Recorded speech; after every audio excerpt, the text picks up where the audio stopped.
Good morning, good evening, good afternoon, wherever you are from. Welcome to the Top Cast Ep.3. What is going on, everybody? I am your host with slightly the most tack, the one and only. Same guest, different topics, but we're gonna go ahead and get into it. Let me unmute and deafen myself. Hello, boys. Good morning. Good morning. How are you guys doing? Nella I think sleeps on the phone with his mother, so he's doing his son duties. Uh, What's up? What's up? What's up? How y'all doing this morning? It's got me, Nella Trey. got Nella here. Uh, what's going on, buddy? How you doing this morning? How you doing? Chilling, man. I've been trying to get my sleep schedule adjusted and do this. I got a job interview this week, so I got to do some practice interviews for it. Okay. And then the puppy had a seizure last night.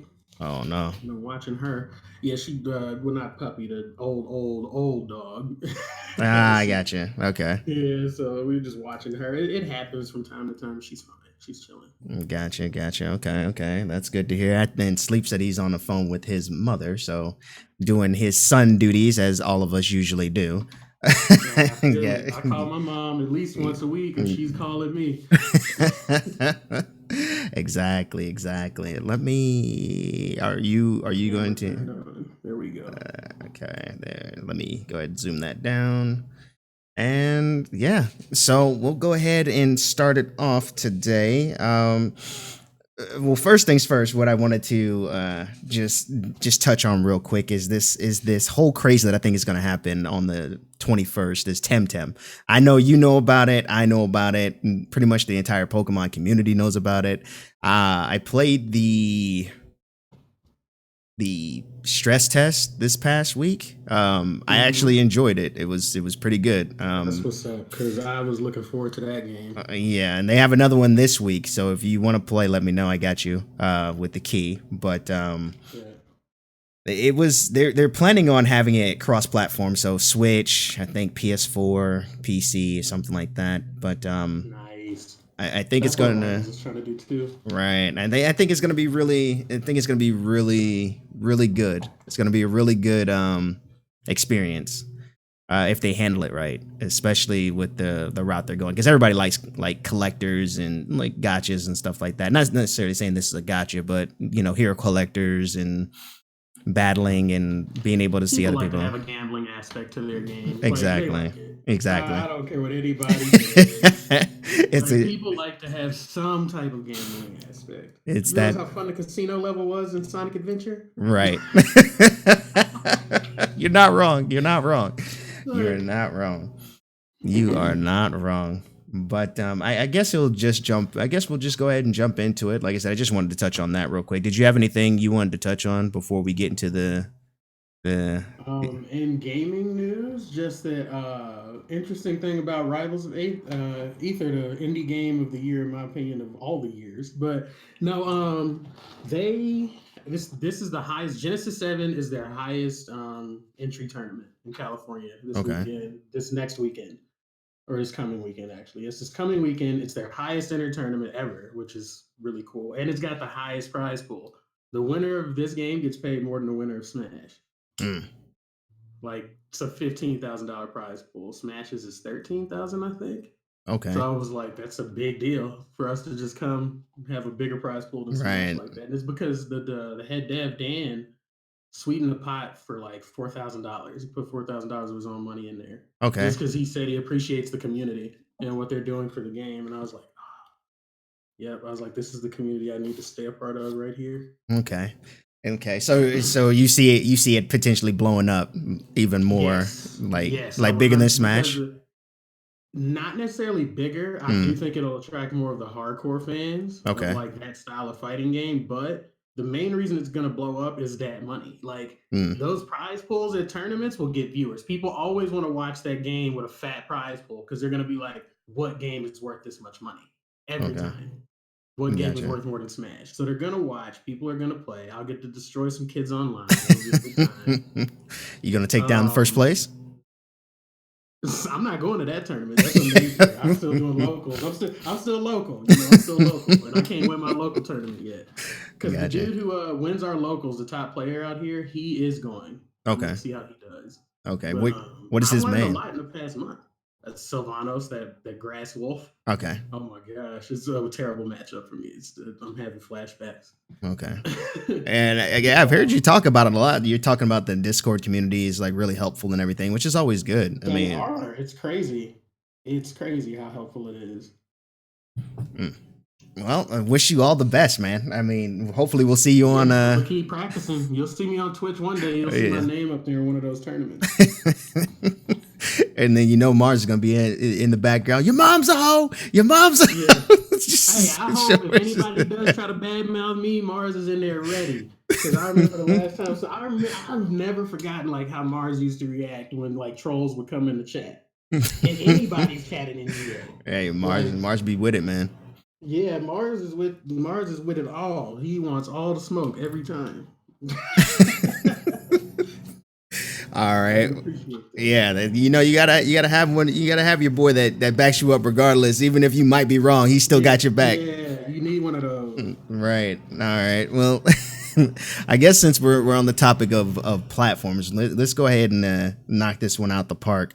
And that's these gaming platforms: Facebook. Wait, yeah, Facebook gaming, YouTube gaming, Mixer, Twitch, and I know you were saying earlier pre show that you were dabbling in Facebook gaming. You want to tell us about that? Yeah, so I looked into Facebook a while back just because I was like, Facebook has a streaming service.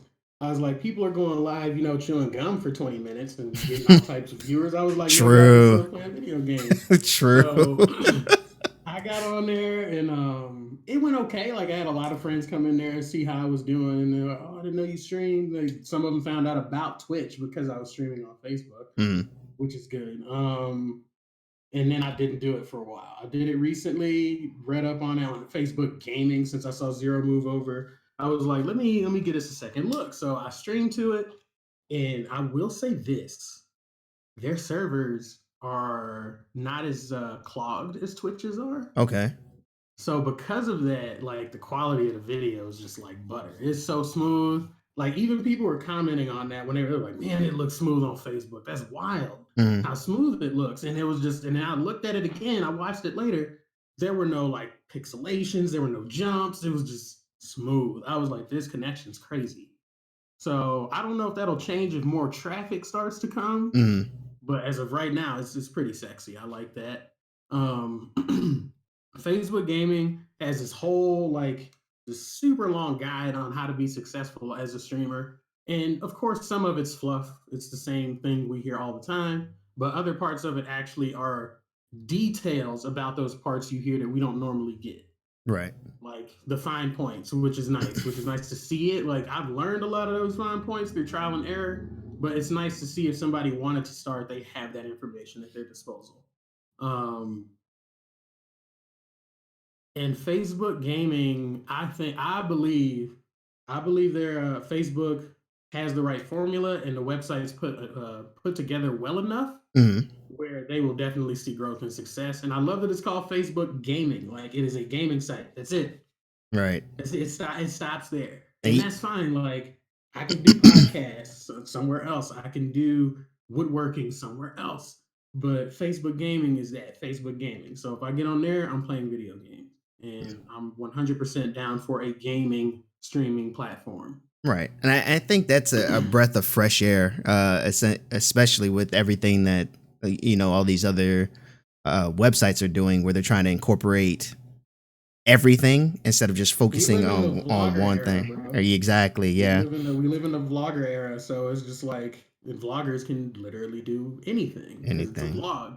Right. So it's just like, yeah, it's just like we gotta let them do anything. It's crazy. And I So think that's why I was like, And I think with that vlogging era, though, there comes to a point where you don't want to share everything. Because there was actually a video on YouTube that popped up, and they were talking about where a dude was vlogging. He shared too much information about yeah, like there's his some life. people like there's some parts of your life I really don't care to know. Right. I don't.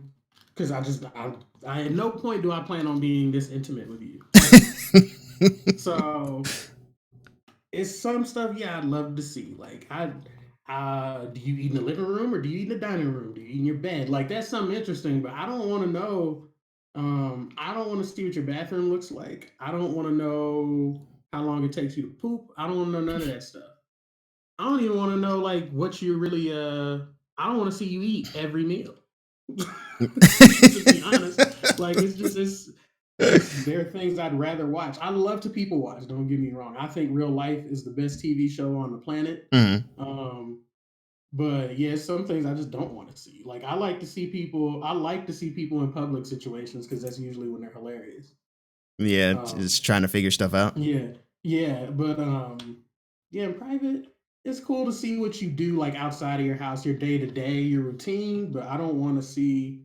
I don't want to see the private stuff. I don't want to see um how often you take baths. I don't want to see you clip your toenails. I Mm, don't want to see you do stuff like that. Like, come on, man. I can go look at myself do that right. and be less disappointed. So, I mean, and unless you have some kind of kink and you're into that kind of thing, I guess. yeah, Yeah, that but see that, and that's different. Like, right. that's different. If you're into it, you're into it. That's your flavor. Like, so watch that person, but that's not what I will be consuming. Right, right. Yeah. And that just it's just wild. I mean, everybody's just vlogging. I don't know if I would be caught outside with unless like I'm doing like a hiking stream or something like that. I don't know if I could I've walk vlogged. around like holding a camera and then people would be like, "Oh, what is he doing?" You know what I mean? Like people trying to be I've nosy and vlogged in Japan. okay. Um, but it was mostly because I guess it's easier to do in a foreign country. Right. Half the time they don't understand what I'm saying. Number one, so I can usually just like speak freely, work freely. It's not really an issue. Right. The other thing is Japan's cool, so I wanted to show it off. Right. And all the tech out Uh, there, so it's just like yeah, so that was like I vlogged there for a little bit. I did like 5 videos or something.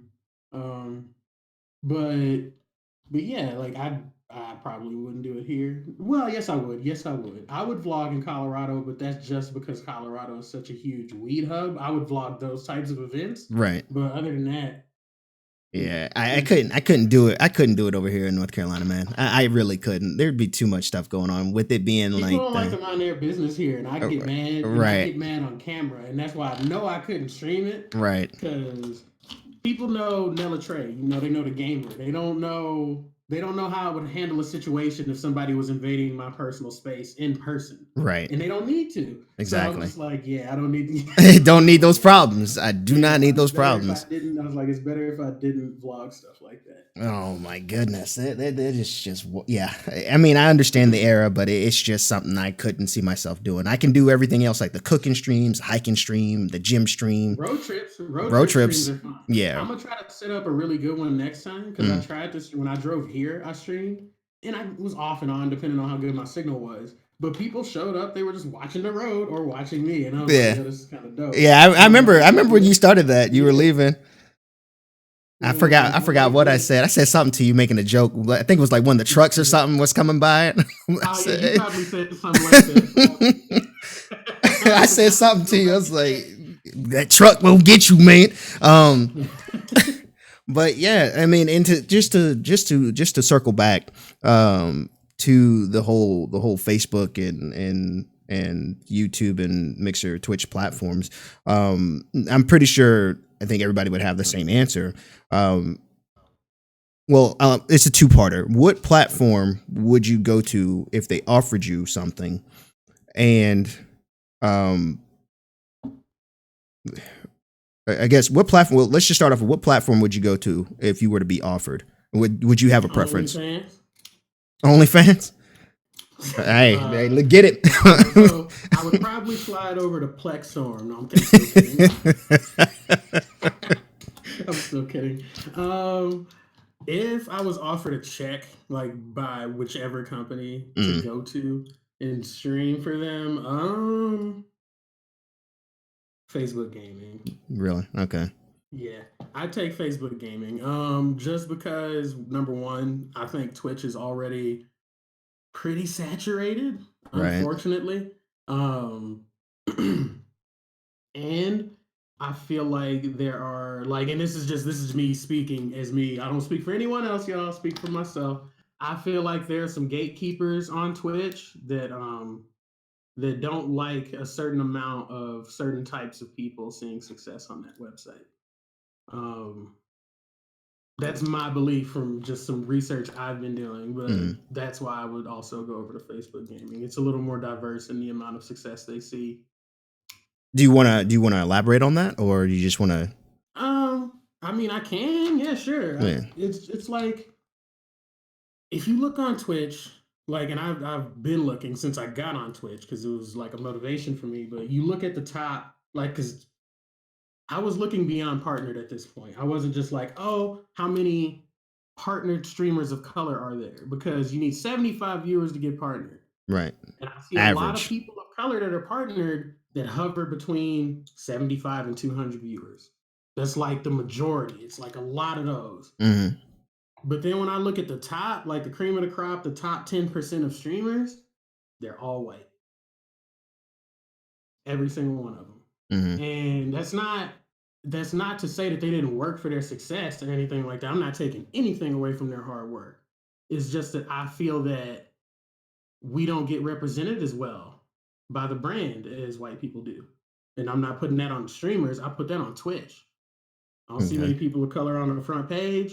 I don't see many small streamers of color on the front page, especially. Mm-hmm. And then we're kind of forced. Like what I've noticed is a lot of black people, at least. I haven't looked into the other races yet, but a lot of black people on Twitch are forced to convene within their own black community on Twitch to see success. Mm-hmm. And on that same hand, black Twitch will like burn you to the fucking ground as well. Like, and that's a problem. Right. And I was just like, so not only are we keeping each other down, but the major issue is to see growth and exposure, we have to get exposed and see growth from our own, not from everyone on Twitch. It's from black people on Twitch. Mm. And that's frustrating. It's not anything I have a chip on my shoulder about anymore. I did, I'll admit, but I don't like. I'm not pissed about it anymore. It's just a little frustrating, and of course, there are other options starting to show up. And like them, Facebook Gaming paying zero was a big deal to me because Mixer paid two white dudes. All right, like Facebook paid a Chilean. Right. Now you got Toast, who's Yeah, and then you got Disguised Toast, who's is Toast Korean? I think so. I'm not really I sure of think his Toast may be background. Korean. I'm not sure. Toast may be Korean, but if I'm wrong, I apologize. But he is Asian. So, but that's what I'm saying. Like Facebook Gaming has been grabbing diverse people, Mm. not just white people. And that's not saying I have anything against white people. It's just that I would like to see some more colored representation at the top of these streaming services, like not somewhere in the middle. Talking about, well, y'all seen some success. No, we wanna show that we are just as talented, Right. and we are. It's just that we're not getting as much exposure, especially on Twitch. And I don't care how many people want to ignore it. It's a thing. I'm gonna just keep saying it. I'll never go away. So You're not gonna get canceled anytime soon. yeah. Uh, yeah, and I mean, I agree with you. For the majority of what you're saying, like me personally, I mean, I feel like I have a diverse group of people that participate in my streams and watch me. Oh yeah, And for sure. so I don't really just keep it necessarily to black Twitch. I guess that would be the new phrase now because you know how we have black Twitter and just everything. Yeah, Just so but you've seen what I'm talking about. yeah, I've You've definitely seen seen what what you're I'm talking like. about. Yeah, 100%. you've Yes. seen what I'm talking about. Right. I've seen what you're talking about 100%. But it's just like me personally, as far as I'm concerned, I'm just more of I'm going to outwork you. That's been my whole mindset. Like Oh my yeah, I'm whole gonna do that for my whole sure. my whole life. I know a lot of people are just like, well, it needs to be given to me or whatever. I know people hear this whole spiel about the repetition of minorities not being represented and stuff like that, and it's like, yeah, but the thing is, some of us, not everybody, some of us are actually going to put in the work and outwork to get recognized on the platform and things of that nature. So I think there's a give and take to that, because you don't want to just hand it Oh to yeah, it's a motivator for sure. right. It's 100% a motivator, because I'm looking at it, it's like, okay, well then I'm gonna be the one to do it. If it's not gonna be you, then it's gonna be me. And so that's how I look at it from that standpoint. So I hear it, I hear it, I acknowledge it, but I'm not going to sit there and sit on my laurels and wait for it to be handed to me. I'm just going to go take it. Exactly. So that's how I view it, and that's been my whole viewpoint on it. And so with that, as far as I'm concerned, I don't really know if I would really switch platforms, because I feel like it'd be really well. It would depend on where I'm at if that opportunity presented itself. Like if I'm like, top 15%, top 10% or something like that, then I think I could do it without having that much drawback as far as people following me over to a new platform. Oh yeah, But yeah, for but sure. but if I'm in the middle of the pack, I'd be really hesitant to try and switch, because it, Yeah, if it I was in almost the middle, it's almost like starting all over again, and I don't know if I want to go through that, because you already put in your years already into this platform, and then they're like, well, yeah, you'll have the money, and you got to get that bag, of course, and take care of yeah, yourself, but it's just like there's no guarantee that you're going to necessarily exceed what you're being provided and or grow again, because that may be it. there's no there's no guaranteed longevity. Like Right, that may you're be just you. going over there. You switch over, and that may be it, dude. It's just And like yeah, you never so heard I from guess again. I guess I should have made it clear. Like if I'm getting paid by Twitch, I'm Right, probably not going nowhere. right, right, But I'm not getting paid by Twitch right now. I'm affiliated, and me getting paid is really up to me and my community. Um, as of right now. But yeah, I'm not making anything right now, so I'll be like, yeah, I'll move right over. But if I was in the middle of the pack, if I was partnered like 100 viewers average, and I'm getting a decent little, $1,500, $2,000 check every month, I'm not going nowhere. right, Yeah, that's like, and that was what I was going to say earlier. For those of y'all listening or watching, don't get it twisted. Like from my speech earlier, I'm not discouraged from streaming at all. If anything, like I said, I'm more motivated to stream, to show, like to just showcase, just be like, well, if this just continues, eventually, like if I can't surpass y'all on this platform, I can surpass y'all on my own. right. And yeah, Like in some way, yeah, in some way, I will outwork you. It will happen because y'all are complacent and I'm not. So, like that's how I feel about it. mm, But the whole representation thing was just me presenting facts. But yeah, like Tax said, I will like we will outwork yeah, and that's always been a thing. Even that I think that's been a thing across generations in you. in Mm-hmm. everything in life. Like there's always that one or maybe a couple that rise to the top. Sports, education. There's always somebody that whose name pops up, and it's just like, oh, where'd he come from? That kind of thing. Mm-hmm. And it's just like he put in the work, and that's how I look at him. Just like, yo, you might not hear about me now, but you will eventually. Um, and so that's why it kind of keeps me motivated and excited. Granted, you got to take care of the things that come up.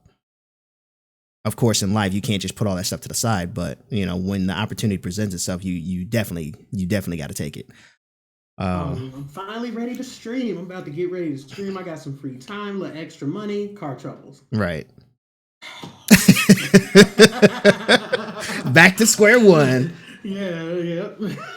Oh man, yeah, Let me and put in these overtime hours real quick. exactly. Drops a tear. Hey, Yeah, boss, like boss. Hey, you got any extra hours I can come in for? yeah. Oh man, but yeah, that's it's really interesting though, just sitting back, because in like what day is it, like the middle of the month, in 3 weeks, it's all what's gonna happen in 3 weeks, so it's gonna be it's gonna be interesting to see what happens in 3 weeks, because everybody knows what February is, or you should know. Yeah, and Um, like in during February, man, the trolls be out in droves, man. It's like a second part of it's like the dark side of the month nobody tells you about. The other side of the right, coin. right. So it's gonna be Yeah. real interesting to see what Yeah, happens it's as always far as like wild. front page and stuff like that. So I'm gonna watch the landscape and look, but Yeah, Yeah, yeah. we'll see what We happens. will see what happens.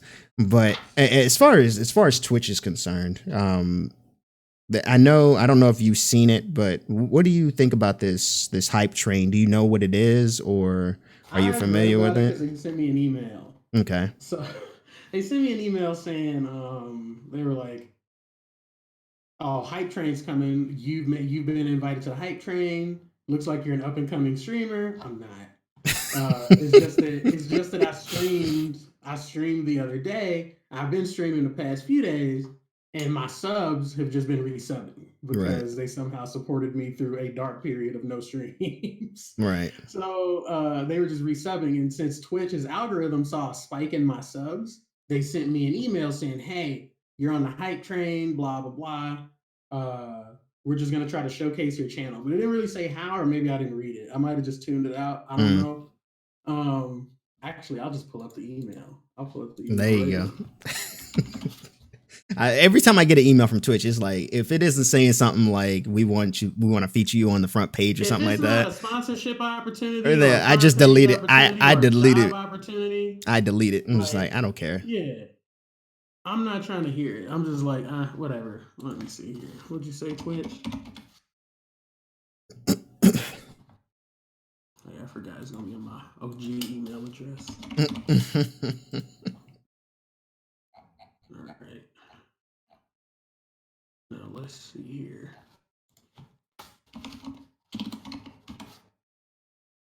Hype train incoming. Here it is. Hype train has arrived on your channel. This supersized celebration is the newest way for your community to come together to support your stream and earn emote rewards along the way. This may have been why I tuned them out because they said a way for your community to come together and support, which Right. is what Twitch is supposed to be to begin with. So I was like, yeah, I'm not interested. But let's Okay. keep reading. Okay. Once there's a spike in support from bit subscriptions or gifts from the community, the hype train leaves the station, displaying a timer and a hypometer that fills as viewers support your channel. The meter fills before the countdown expires. The hype train moves to the next level, where a new tier of emote rewards can be unlocked. One of the main benefits of using Hype Train is that it incentivizes your community to show you extra support without you having to initiate anything. Once the Hype Train starts rolling, you can pump up the energy and encourage viewers to keep it going. Or you can keep doing what you're doing and just let the Hype Train roll. However you use it is up to you, and you can adjust your settings anytime from your creator dashboard right here. So that's what it is. Right. But it's still up to your, basically all this is a sub goal installed into Twitch. Yep. That's what it is. It's a subs It or bits goal it's a installed into Twitch, it's and a they're supposed to meet it in a limited amount of time. it's a way to incentivize people basically to spend money. Basically, Mm-hmm. like people who don't. And shout out to this gentleman I watched called Devin Nash. He's a really smart business savvy man. He broke it down really well in one of his YouTube videos about this topic. And basically, he was stating that people that haven't spent money on Twitch, when they see that hype train, they will be incentivized to partake in that. Not necessarily because of the emotes or something like that. That may be the reason. But once they do that, they're going to be incentivized to keep doing it every time. So it keeps the cycle going to generate revenue for the stream. And I was like, you know what? That is a very, very good point. And so with that, I mean, I don't really know. Half the stuff that Twitch comes out with, I don't have on, like the point system and stuff like that. It's just, I just don't really see The whole them. hype train thing is something I can do myself. Like that's Right, something I already do myself. Like right, when I do 24-hour streams and stuff like that, that's what they're for. right, Like my first 24-hour stream was a subathon. It was like, hey, sub to me. I'm newly affiliated. I'm trying to get a check, right, and it worked. Um, I was getting subs and like raids from people I didn't even know. right. Like, uh, so it was just like, yeah, those like I think a lot of these features are nice. Don't get me wrong. I like the effort Twitch is putting in. I just think they're putting the effort in the wrong place. Um, because this is just them competing with Streamlabs. They're just installing things that Streamlabs already do and integrating them into your dashboard. right. And this And and this goes to something I tweeted out earlier. It's like I could personally care less about having this. Like give me the squad the stream. one thing that I want is squad stream. Like why Just give are me squad stream. That's all I want. You can give the partners everything else. Just give me Squad Stream. That's all I want because all I want. that is the only thing I want. Let All I like care about. just swap it. Let the affiliates have the squad stream. Give the partners everything else that you guys are rolling out with, because I can do more with the squad stream than I Than can any other tool. than any other tool that you're providing me right now, and that is 100% facts. And Eh, that's why I'd be mad. I'd be like, this is the one tool that could help us. Y'all are giving us everything right. else. One tool. It's just really mind blowing. It's just like they're coming out with all this stuff they're saying they're helping affiliates, but it's like I don't know if every other affiliate, but me personally, and I think a couple of others that I know, like we all play games together. So why don't we just get the squad? Like I play games with the majority of the people that are on my streams or that I know. I would rather prefer to have the squad stream than the hype train or anything like that. So that way they can see it from my point of view or their point of view, or watch both of us, or watch the banter. So that way they can see a face with who I'm talking to, or and vice versa, instead of it just being a one-way street or having to use an external link to have a a multi-stream. So I don't know, like the hype train, I understand it from a business perspective, but just me personally, I just think it's dumb. I hate it. Like, cause I just I don't. I'm not understand. incentivized to really use it, because I'm just like, okay, I'm just gonna keep doing what I'm doing. If they want to, if my community wants to donate or sub to me, that's that they're gonna do that. So there's no point to hype it up. You know what I mean? Like, I'll discuss it with them. I always keep things pretty much point blank with my community. It's like, hey, if you guys want me to do something, let me know. If and it's reasonable, I will consider doing it. Like, and things like that. And it's like I don't need to have a banner show up in the chat, on the little side chat, saying, "Oh, the train has left the station," and it's like, but why though? So this Yeah, that exactly. it's, Exactly. Like, just give a squad stream. That's how we built our communities. Is gaming right, together. Like, not everybody built their communities that way, but me, you, and GA, like we've all built our communities from gaming together. right. So the fact that we still don't have, the fact we still don't have squad stream as affiliates, almost to me at this point, because I think squad stream. Let me see when it actually came out. Let me make sure I'm not wrong here. I think it was last year, wasn't it? It was I like think it was last year. summer I of just last don't year. know how, like, when last year. So, like, how many months it's been a thing. Let me see. When did this article come out? Come on, get me to the blog. All right, we're here. So let's see. This article came out. It's not dated, you sons of bitches. Google, help me out.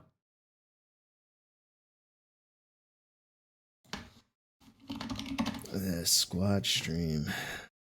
All right, here we go. Got it. Twitch actually posted it on Reddit. Let's see when the Reddit post was, but 9 months ago. So at this point, honestly, because right around 10 months and everybody not having it, I consider it a slap in the face. Mm, Um, like, it was cool that y'all had it for partners for the first 3 months for testing. That's usually how long you would need for testing something of that magnitude. right. 9 months in and it's still only available for partners. That's bullshit. That's a slap in the face. That's We're going to continue to allow partnered streamers to allow who grows, like, in a way, and that's on them. Because Mm, this way Twitch doesn't hold the blame. It's partners are able to invite affiliated streamers to their squad streams. You're just not getting invited. You see what I'm right. saying? Right. And that's a slap in the face. It really is. But people hype Twitch up on Twitter about it all day. I mean, and it's gonna go back to the argument, like, why is affiliates getting everything? It's like that, and that leads me back to the first point. You guys can have everything else. Like, Oh, I hate that you, argument when people are you, like, "Why do affiliates get this?" I'm like, "Bro, you have a contract. This argument's over. You have a you, guaranteed check. I don't want to hear nothing else you got to say, bro. You got a contract." and I don't even care about that. Like, you guys can have every single other feature that Twitch offers. I just want a squad stream, because that is something, like you were saying earlier, that I built my community off of, and that's playing with my Yeah. friends and other people that I've met. So why would I have something that I've used to build my community now I don't have access to, unless I do a third party source, which doesn't necessarily work 90% of the time. So Yep. it's like, come on, man. So and it's just really it's not necessarily frustrating. It's just disappointing.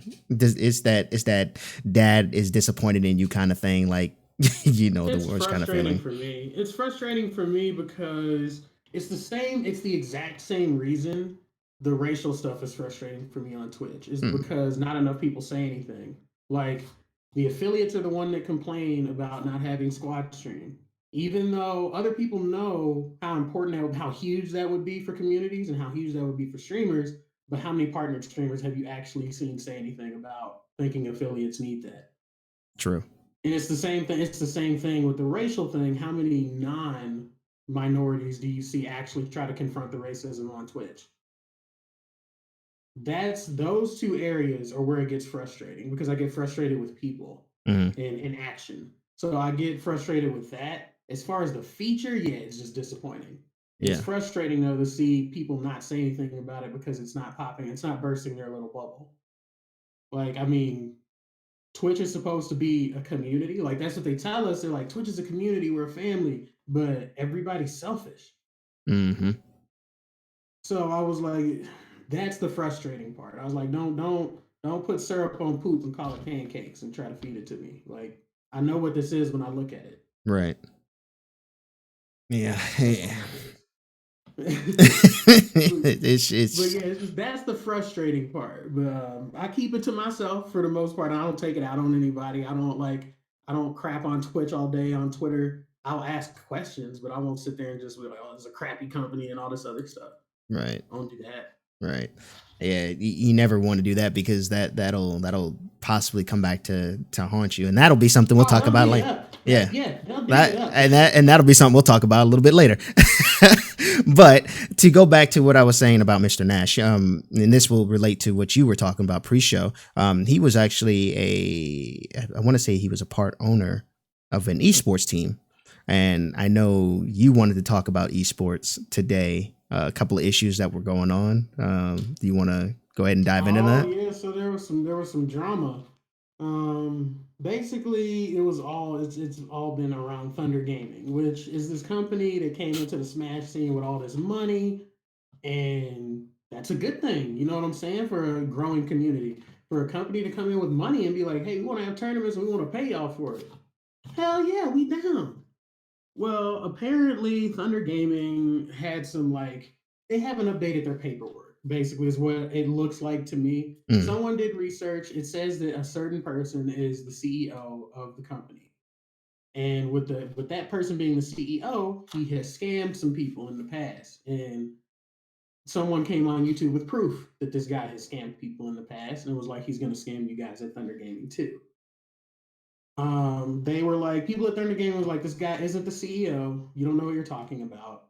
And so he would just be like, well, why does it say right here, like an American Trading website, stocks where it matters that mm, he's the CEO? Like, why does it say it here? Why does it say it here? Why does it say it here all over Google that he's the CEO? But y'all keep saying he's not the CEO. And they would never really give him a straight answer on Twitter. They just say he's not the CEO, and then they start attacking people that and I was like, this is weird. Like y'all definitely seem defensive here. I didn't know what was going on with it. Um, Thunder Studios owns Thunder Gaming, and they started saying that the CEO of Thunder Studios is who the CEO of Thunder Gaming is, and that's cool. Like, but it doesn't say that mm. on your paperwork. And they were like, that's an old piece of paper. Like, that's what's available to the public. You can't get mad at people when this is all we have available to us. That was my point with it. That was the silliness in it to me. But Mm. they put up a cease and desist on this guy on Twitter. They didn't even send him an official one. They basically threatened a CND, and they did it through Twitter. Like, Twitter gets things accomplished, man. and this dude looked at him. He was like, "Well, game on. I'm not taking the video down because they told him to take the video down. They said it was like it's slanderous towards their company. You know what I'm saying?" Mm, Um, and he was like, no. And they basically doxed him. They put his real name in the cease and desist they put on Twitter. They put his zip code in there, wow. like all that stuff. People found out who his girlfriend was, what her name is. She's been getting harassed. And that is a suable offense. You can't dox people like that as a large company. That's an intimidation technique. Right. So if I was him, like I'd just leave it alone at this point. But him and Mighty Keith got into it about it, and Mighty Keith, like I'm a fan of Mighty Keith. Like he makes funny videos, Mm-hmm. but he said something that the first guy Technicals didn't like. Like he said Lil Techie when somebody was like Technicals made a video, he said Lil Techie. Technicals didn't like that. He took that as a sign of disrespect. And I kind of understand why. Like a lot of people, like he just said Lil Techie, and you got in your feelings about it. No, that was condescending. It was a jab. Right. It was definitely a jab. That was the way from what you responded to with that. Like if you had responded to any other like string of messages, it wouldn't have been a problem. But the fact that you responded to that particular message with Lil Techie, it was a jab. So I would have taken it the exact same way. Technicals was like he said, coming from someone who makes like 2 minute brain popcorn for a living. He said man's really forgot what he does for a living. Mm. And then they started going back and forth, and Keith kind of jabbed at him and was like, my community's bigger than yours. You haven't seen success like I have. Shut up. Don't come at me in my content. It's not a good look. Yeah. Like, so people are like, you know how Twitter is. Whoever has the bigger following or whoever has more hearts under their tweet is winning the argument. That's just Basically. how it works on Twitter. That's not how it works to me. Like, but they've been going back and forth. They finally put up a ceasefire and just stopped because they were cool with each other. That's why I thought it was weird that they were just beefing like that. They put up a ceasefire, they stopped arguing. But basically, what this all falls on is transparency, which is the point I wanted to make with all of this. You cannot come into a gaming community and not have transparency. You True. can't. It's impossible. You will get attacked. People will start digging. People are going to look. We live in a culture right now where you cannot be squeaky clean. That's not what people believe. So you need to come in and be transparent. And you need to let people know who's in charge. Like Thunder Gaming spent an entire 2 weeks arguing with people on Twitter about who the CEO was while never saying who the CEO was. I'm like, why do you even think? I was like, the fact that you have the balls to come on here and argue with somebody and not correct, like, what is the point if you're not going to improve their knowledge? Like, if you're not going to educate them, why are you just going to come here and tell them they're wrong? That is so pointless to me. And you're a company, like, and these people work for this company. I was like, do you realize how immature y'all look and unprofessional doing this? Oh man. All because you can't be transparent. Now I look at you and I'm like, like Thunder Gaming is a very immaturely run company. Like, so I wouldn't want anything to do with them. I've seen what they do. I've seen how they operate. Whoever's on their PR team needs to get fucking fired. Like, whoever is on their PR team needs to go because their PR is trash. Mm. And that leads me into my next point, Panda Global. Panda Global is another esports organization for Smash. They come out with Panda Global rankings. So they're called Panda Global rankings because the company's Panda Global. Doesn't necessarily mean these are the almighty global rankings. Remember that. That's important. But they don't have transparency either. They have this secret algorithm they use to calculate who gets placed in what number for the seasonal rankings for Smash. Okay. Every time these rankings come out, there are questions like, why am I ranked lower than this person? Or why is this person ranked higher than me? Why is this person not in the top 50 at all? And then they just say, well, you don't know what you're talking about. That's what they usually lead with. It's just like, you don't know how the algorithm works. You don't know what you're talking about. Stop whining. I'm like, do you really think that's how you win over a community, dog? And then they were like, why do you feel the need to keep the algorithm secret? And he said, it's because if the algorithm was made public, people could replicate and create the results early. People are like, that's not a problem. That's how it works. They're like, that's what they do in sports. Right. This is an esport. They're like, why do you think people already know who's going to be ranked number one at the end of the season? They were like, this is ridiculous. They were like, why are y'all doing this? And that was my main point. I'm like, y'all are saying esport, but y'all aren't handling things the way you should when you're dealing with sports. Sports are for spectators. Like, you cannot sit here and hold a secret about rankings, and then when they come out, they don't make any sense to anyone in the community. Right. And then when you're confronted about it, it's our algorithm. We wrote it. You don't know what you're talking about. And it's just like, you need to be more transparent. You need to tell people what the algorithm is, or at least how it works. Right. Because it started happening this year because people have had enough. They finally had enough. 3 different other ranking companies have come out of the woodwork because this isn't an official ranking system. It's just the only one and the most like it's the most organized Mm, and it's got the most money behind it. But it's not official because Nintendo hasn't given anybody the term official yet. right. So now all this competition has showed up. They're like, here's our algorithm. This is how it works. And then another one came up and they're like, ours isn't even an algorithm. It is committee based. We have a committee from each country representing. That way, every country is represented fairly. That's another thing about the Panda Global rankings. They're very biased towards Japan and NA. Like EU people are so underrepresented, it's laughable. Mm, Way better players. Like there are players that aren't even on the top 50 on our list with notable wins and numbers to back it up that are not on there. And it's just because they have less major tournaments in their region. And I'm like, that's because NA does nothing but play Smash all day. I was like, that's right. not cool. That is not fair at all. And the committee based one is to eliminate that. It's we have representation from each country. So we can argue on behalf of our people with receipts and clips as to why they should be ranked higher than this person. And they came out with their ranking, and that committee based one is the one I've seen get the most traction on Twitter so far. Mm, Um, but that's what happens when you're not transparent.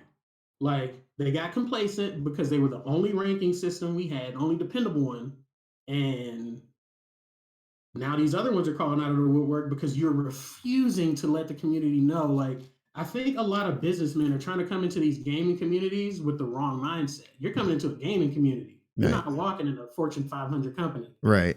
You want to know what's going on. We're not just going to blindly like follow whatever's going on while you probably doing some shady shit on the side. We're going to ask how it works. I was like, and we're going to want to know.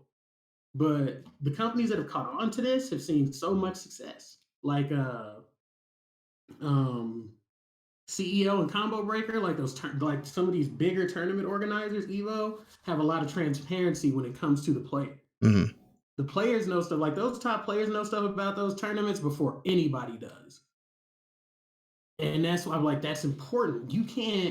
I was like, you can't sit here and keep secrets and then they're bad secrets, like on top of that. right. And then when people were generally concerned about the rankings, they're just like, what's going on with the rankings?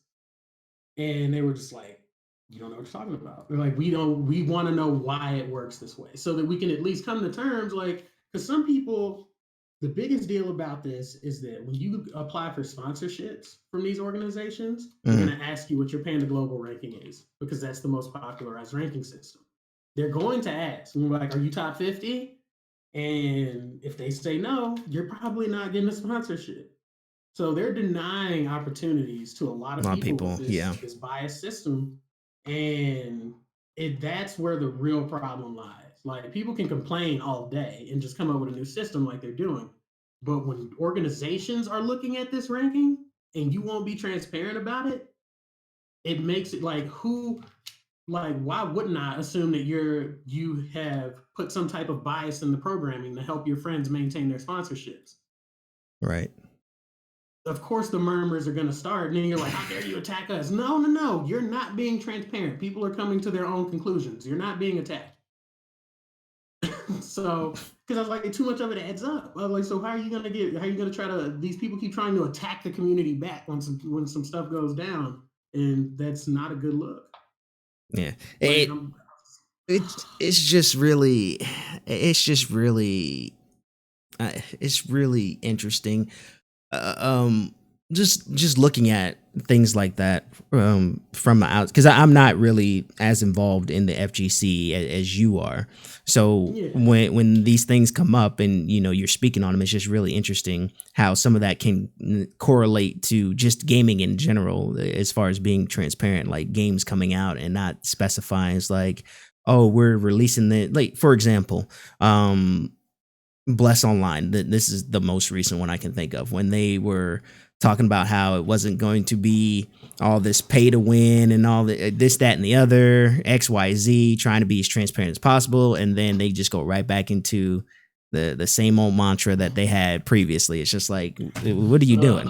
It's like games like that, and companies that come in and try to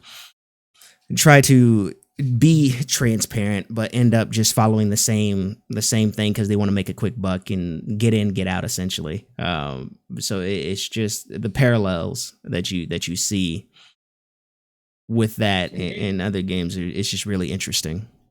And that's another thing. That's why you can't come into a gaming community. Gamers are naturally distrustful at this point of companies Right. because things like that keep happening. It's like we see so many cash grabs now, and don't even get me started on EA, but you see those things, and now it's just like anytime a company's not telling you anything, we're suspicious for good reason. Like gaming has blown up in a way in the past 10 years no one expected. And it's a lot of money in gaming, a lot of untapped money in gaming as well. Fortnite has shown us that Right. with a free to play game. So people are starting to, especially, I think Fortnite was the Kickstarter for it, but other people outside of the gaming realm that make a lot of money have started to notice how much money gaming can make. Right. I And mean, because of that, yeah, because of that, like you start to see more of a corporation feel to the overall community, which can be a problem. Um, I guess a good example of transparency when it comes to games. Um, Actually, I've been impressed with Square Enix's transparency, to be honest. they've always been really good about that. Yeah, they've always been incredible for like, and I was trying to think of a large corporation. Square Enix is pretty big, Right. and they have been super transparent with their fan base. That's why I thought they should have won community support at the Game Awards. They didn't. Right. Um, Final Fantasy 14, I think, but Final Fantasy 14's community support is insane. And it's because Yoshi P is transparent with his fans. Like Sakurai's transparent with his fans. Mm. Yeah, I have my issues with Smash, but Sakurai makes me love the game every time he shows up on the screen. He'll Right. be on the screen tomorrow. I'm ready to watch him. Right. They don't even call it Nintendo Direct no more. It's called what is it called? It's called like Sakurai something.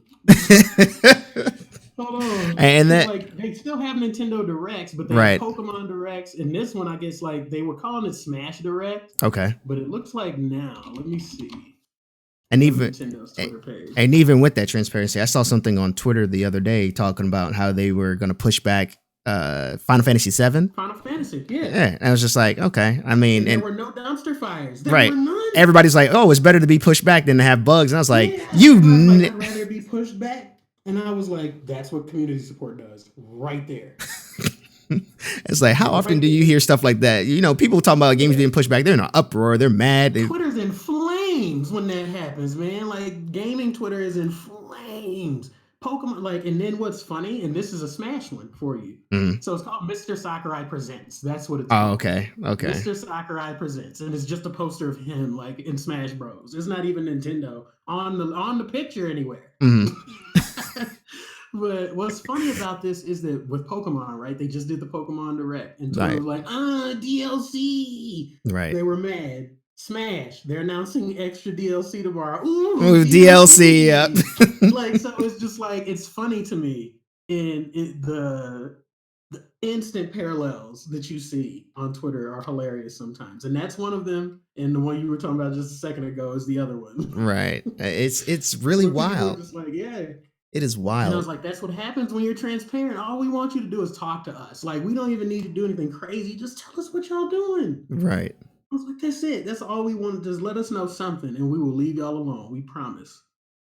And I think Nintendo has always done directs better than any other gaming company, and I think that's due to their transparency. Mm-hmm. Like Sony tried to do a direct and it just went terribly. Like it was the presentation was terrible. It didn't feel like a direct either. Like the reason Nintendo Direct is called Nintendo Direct is because there's no middleman. It's Nintendo talking to us. Sony's felt like a commercial. It didn't feel like Sony was talking to us. Just like Blizzard last year.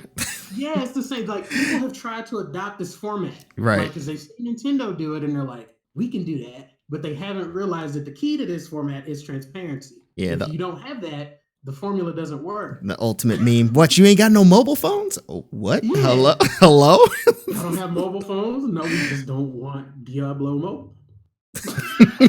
It's like, okay, bro. Didn't ask for this. Like if you had talked to us, for at least for 5 minutes, you would have known this was not the best idea. Not the idea, Um, not the move at yeah, all. but that's what I'm saying. Like, just transparency creates such a different environment for a game, and that's one of the reasons Rivals community is so good to me. The thing that sets it a step above from Smash, at least, is like Sakurai's transparent, of course. Mm, Dan Fornes is very transparent too with Rivals of Ether. But as far as the community goes, like the actual players, top players in Smash are very clicky. Um, and like even just because of their attitude at the top level, it's bled down to like the local level here, and Smashers here are the exact same way. They don't want to play. They want to sandbag friendlies. They never want you to see their cheese before you're in bracket. They don't try. They don't. They only train with like the same two people because they don't want other people to know their strategies. And I'm like, this is not how the FGC operates right. at all. But that's how Smash has started to operate, and because of that, like Rivals to me is a better community because the Rivals top players have an entire Discord server dedicated to teaching people how to learn the game. All the top players are just chilling in there. You can just DM one. Hey, how do I do this? You do it like this. Instant response. And I know the community's smaller, of course. So yeah, they're not going to have as many people asking them those questions. But Smash Ultimate didn't even start with something like this. Right. Um, so in the community, because of that, like because of the top players being that way, everyone, like at every event I've been to or like done, people have been friendly. Mm, Because even the top players are transparent. Now, that's not something that's required of an organization. Top players don't have to be transparent, but it does help, is all I'm saying. right. If the head dev and the top players are transparent, it's just like, it's a win win, really. Oh man. Oh my goodness. Yeah. It's mm. Transparency is definitely a big thing. But what about and this? What about your past? this is Okay. So, and this will just go into what I'm trying to get to here in just a second. Just what recently, part about my no, I'm past? just saying, just is there things that you would be potentially afraid of if like you were to get bigger? Is there things you Oh, potentially afraid of? yeah. And and, So and this goes there are into my next definitely topic. things there are definitely things someone could dig up that I've said on Facebook or on Twitter. Like I don't even have the same Twitter profile anymore, but people could find my other one. Mm, Like and they could definitely find stuff I was saying. Like I've scrolled back and looked. And I honestly believe that if it's older than if it's older than 2 years, you need to just leave it alone. but that's not going to happen Like though. That it's isn't. not going to happen. That's how I see it. Like Mm, if I see somebody posted something like somebody just got fired, like the show Ink Master. I've been mm, watching the show Ink Master since season one. Well, I started season one, watched it through when season five was out, but I've watched the whole thing because I love tattoos. Well, one of the hosts, Oliver Pecker or Oliver Peck, he calls himself Oliver Pecker. Um, some photos surfaced of him in blackface, and he had done it more than once. Like he had done a couple of like dress ups where he was in blackface, mm. but it was from his MySpace page. Yeah, and we know and love. Like it was from his MySpace page, dog. And I was like, yeah, blackface ain't cool, but it's obvious he doesn't do any of this stuff now. It's obvious, but because of that, because of the social media flare up, he had to quit. Like the company was gonna fire him, and so Right. they said it was a mutual decision. But if you Yeah. believe the show that he's done for like eight, no more than that, like 16 different seasons, just all of a sudden because Twitter decided you need to be fired. That's scary as hell, yo. That the internet can just decide when you don't need a job anymore. Yeah. That is so scary to me. Like that is frightening. And like just imagine, like for anybody watching or listening, just imagine if you were at work one day and the internet, like and Twitter just decided you got fired. Right. Twitter took food out of your family's mouth. And Like that's and that goes to my next thing that I wanted to bring up and get your thoughts on. I don't remember her name, but there was a young lady who recently was her DMs were exposed, basically having racial and homophobic remarks and comments and things like that. Somebody in the comments was saying it was from 2019. So I can only take that at face value. I don't know exactly how long ago it was.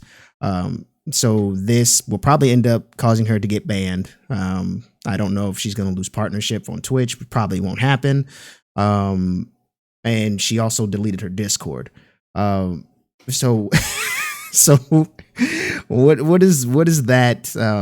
What do you think? What's your opinion on that? As far as like Um, and that ties into the whole Kevin Hart Oscars thing, like that they're kind of similar as far as him not necessarily saying what was said is the exact same, but Kevin Hart's comments I felt like they were more so in reference to his stand up when he was like no stop that's yeah, like talking about his son, yeah. um Mm-hmm. and then it was escalated into But a lot something of people more. didn't like that about his stand up either. Like I Right. bet people didn't like that part of his stand up. Um, but I hate the situation. Basically, I don't think Twitter should ever get this to decide what happens to you. Mm, Like they shouldn't. First of all, second of all, like even with this young lady that made this mistake on Twitch, she should be reprimanded, but she shouldn't like unless it specifically says if you are found out to like if we find like any of this within the past amount of years of using racial slurs or any hateful speech, anything like that, yeah, we will have to terminate your partnership. If it doesn't say anything like that, yeah, she should get reprimanded. Maybe she should get banned or something for a little bit. mm, But it's something she said on Discord. If anything, Discord should be handling it. right. If anything, like you can't. I like this is the weird part about this. They're always like you have to maintain this appearance or this blah blah blah, and it's like them doing this is taking all the responsibility off the companies,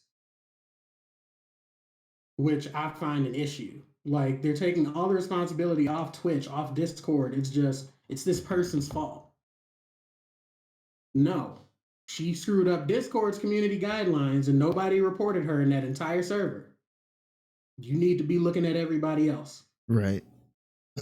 So that's how I see that for number one. That's why the internet thing never works for getting people fired. And until I hear that something has happened to Alinity, I don't want to hear nothing about nobody else being racist or doing anything wrong on Twitch. I'll say her name. I don't give a damn. Like until I hear some type of like reprimandment for her, I don't even take Twitch seriously Right. because she spouted the N word. She done had her dog all up her cooch. She done everything under the sun on Twitch, and she is still live. And I do not understand it. I don't. Mm, And I'm just like, so if y'all want to dig stuff up, people have shown y'all clips of Alinity more than once, just shouting the N word, and ain't nobody done nothing.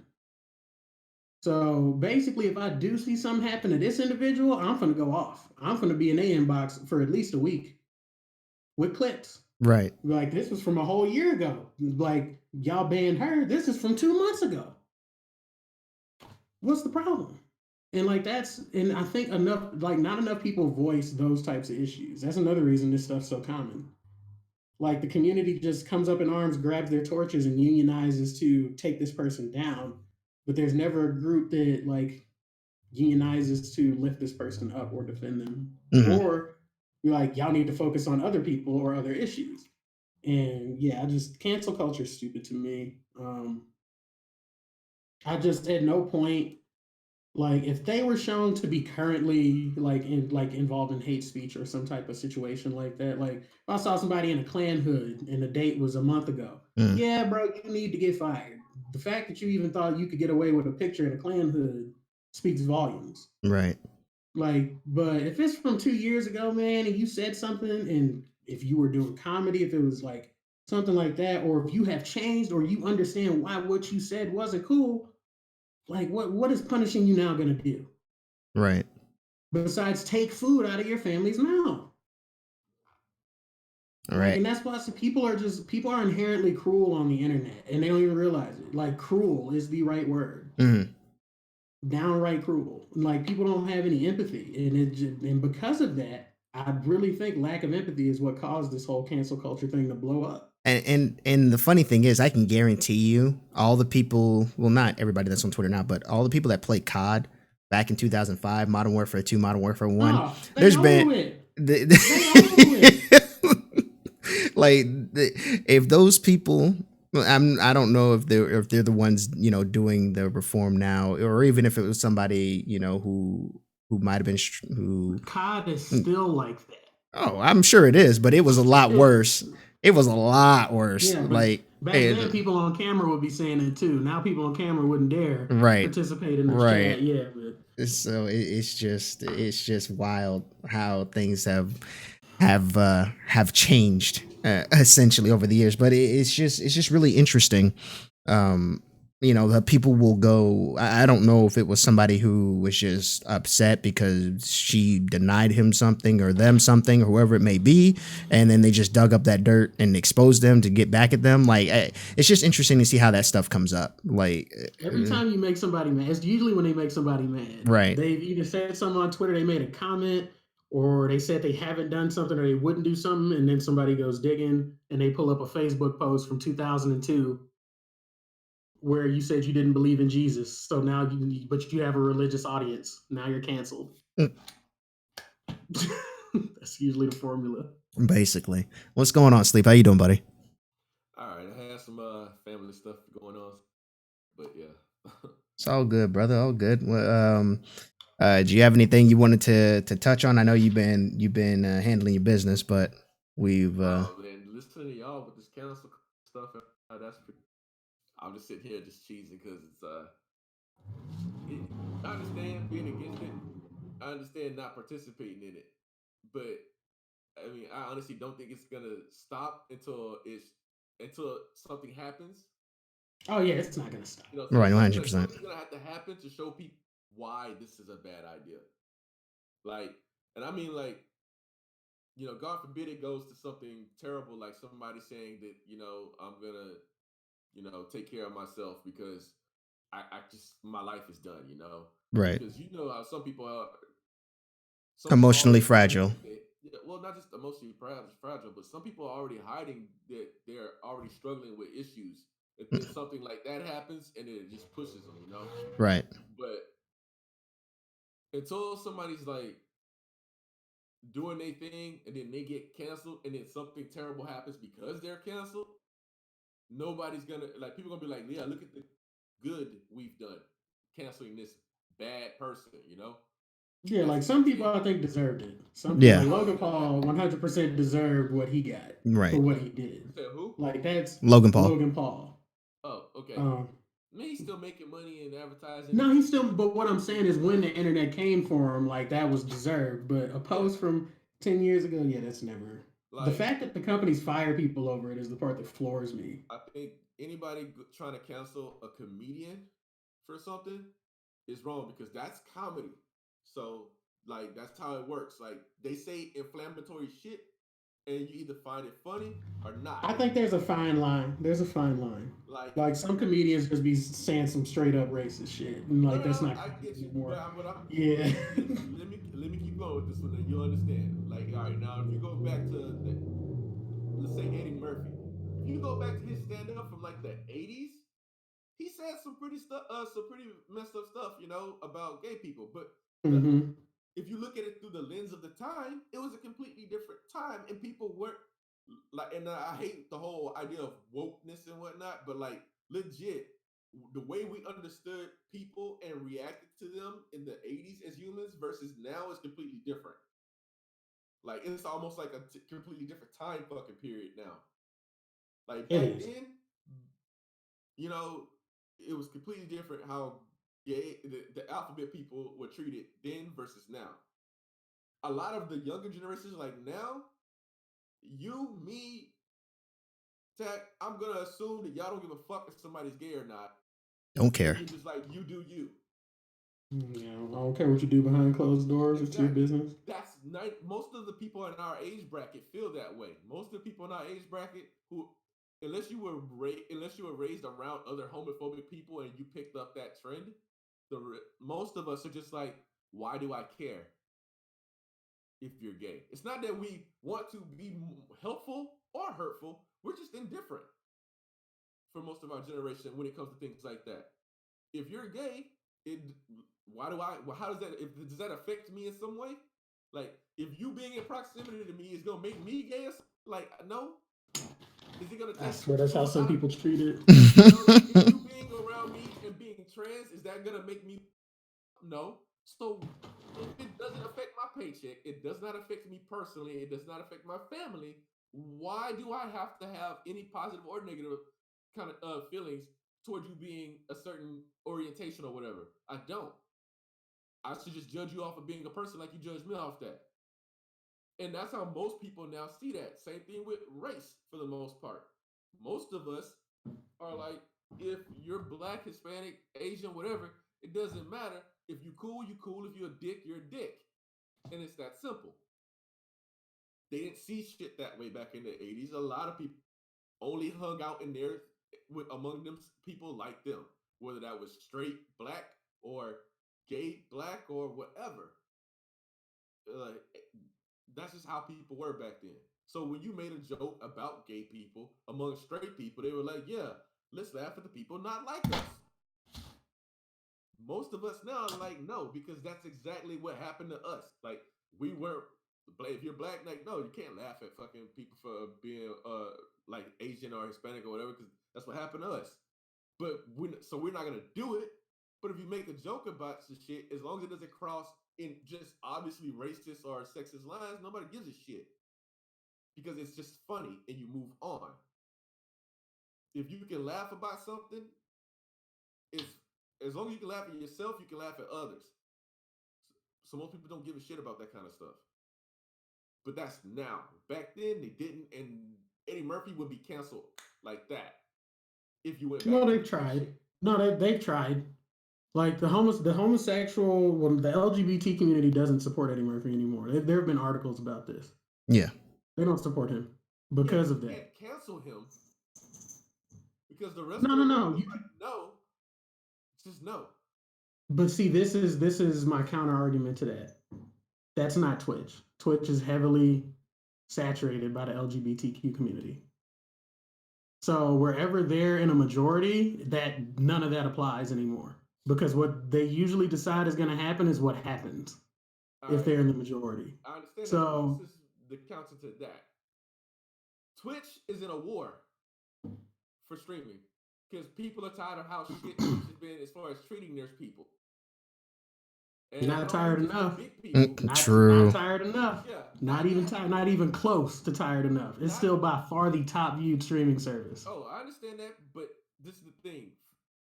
We're getting more and more people to throw their hat in the ring, and more have just as many big bucks as they have.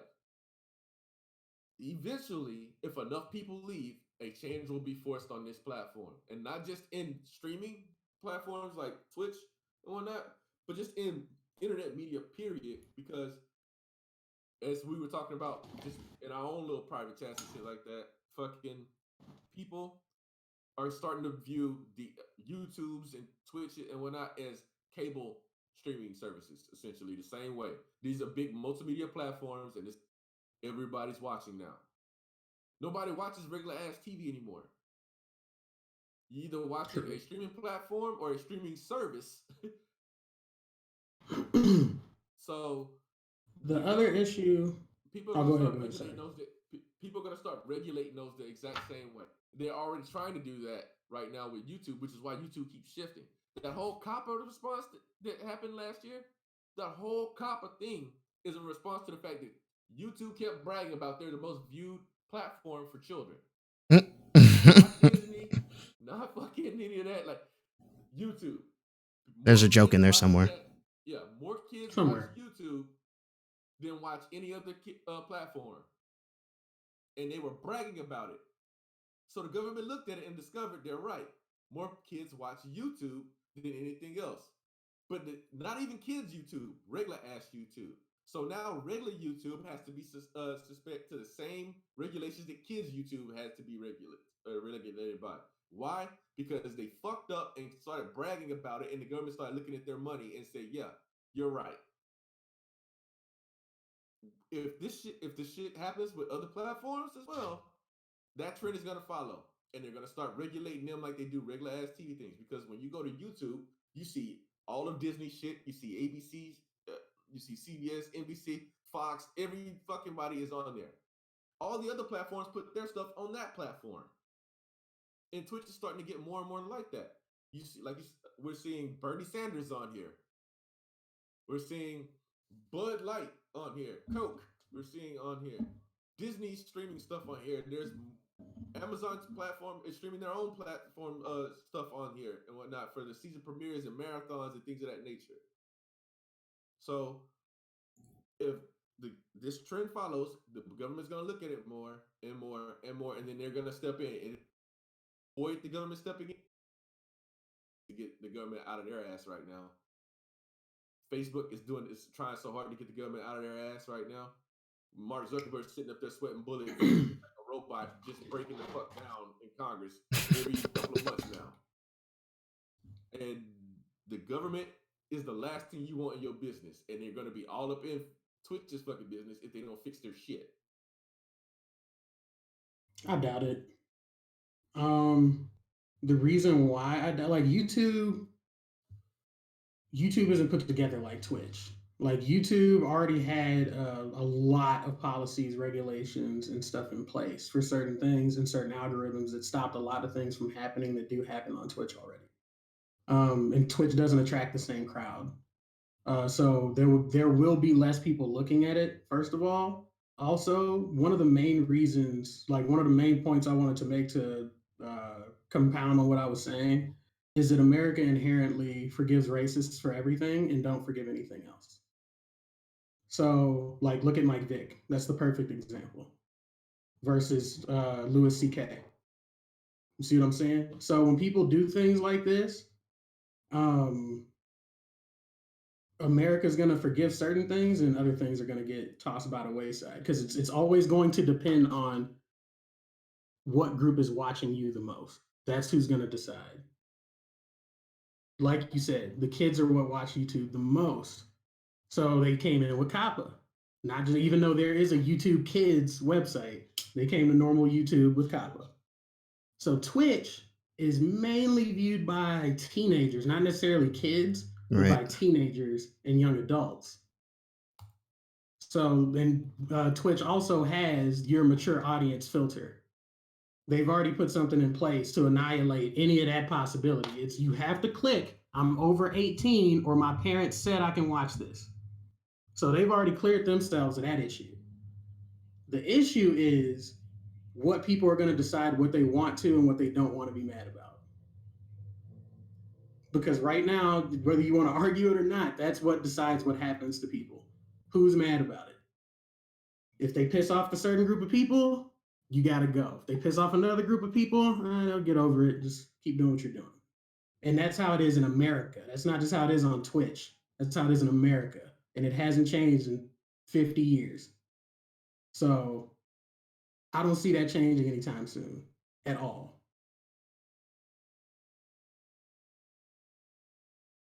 Yeah, I mean, I would have to agree on that. This isn't me trying to be mean. I'm being cynical. I know, but like it's just that's how I see things. Like I've always noticed like the winners are the ones who write the history. Like the majority is the one who decides what happens, people's fates, unfortunately. But what I think can help that are more people not even arguing about issues that don't necessarily involve them, just educating themselves on it. Half the time, most people don't know about other demographics issues. Like me, I don't really know a lot about what's going on with the LGBTQ community. I don't, but it would probably benefit me to at least know what's happening. You know what I'm saying? Right, but wouldn't that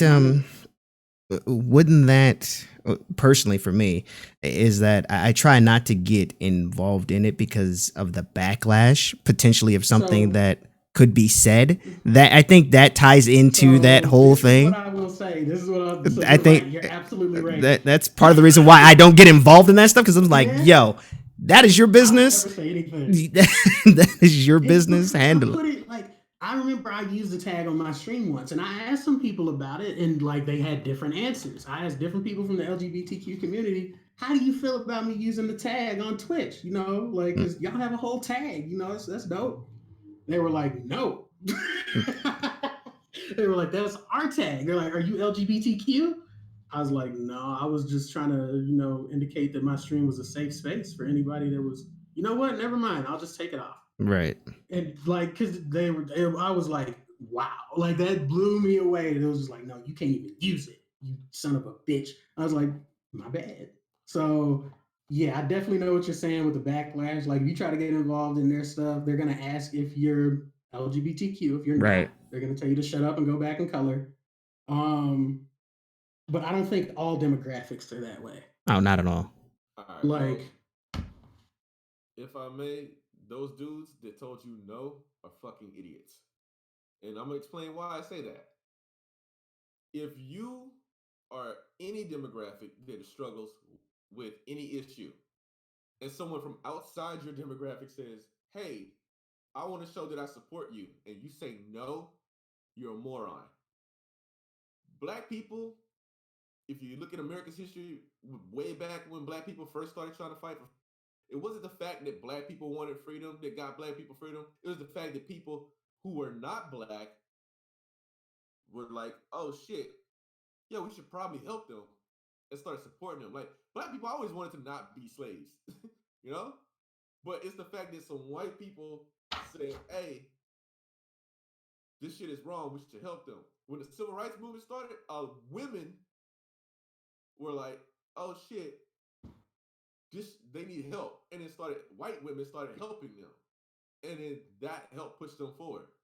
When immigrants from like Latin America started suffering and whatnot, the fact that black and white Americans that were already here decided, you know what, they need help and decided to speak up and start helping.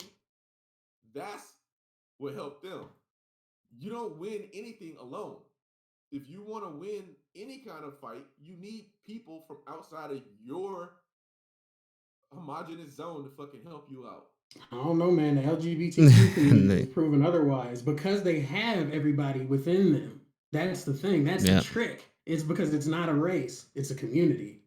And since it contains every race, every job, like they got lawyers, they got judges, they have politicians, they have everything within this community. That's why they're so powerful. That's This what is people don't why we get there. understand. I have a lot of LGBTQ friends, and I mean a lot. I mean, you probably went through this too since you're ex-military, if I remember correctly, where after "Don't Ask, Don't Tell" went away, all of a sudden you just start finding out, Oh and man, yeah, you how found out many? about a Yeah, lot of you're people. like, Yeah, as soon man, as there was Don't a Ask, lot Don't more Tell gays. was dropped, there was a lot more gay people. Like a lot of people I would have never guessed. I was just like, Yeah, oh man, I had no idea. I we had a was like, giant. that's cool though. We had a Navy SEAL on our ship that was gay, and I had no idea. And women were throwing themselves at this guy because they had no idea. But the moment we found out, it was like, well, it explains why this dude that clearly everybody is like, all the women want to be with, is don't have a girlfriend. Now it makes sense why, you know. But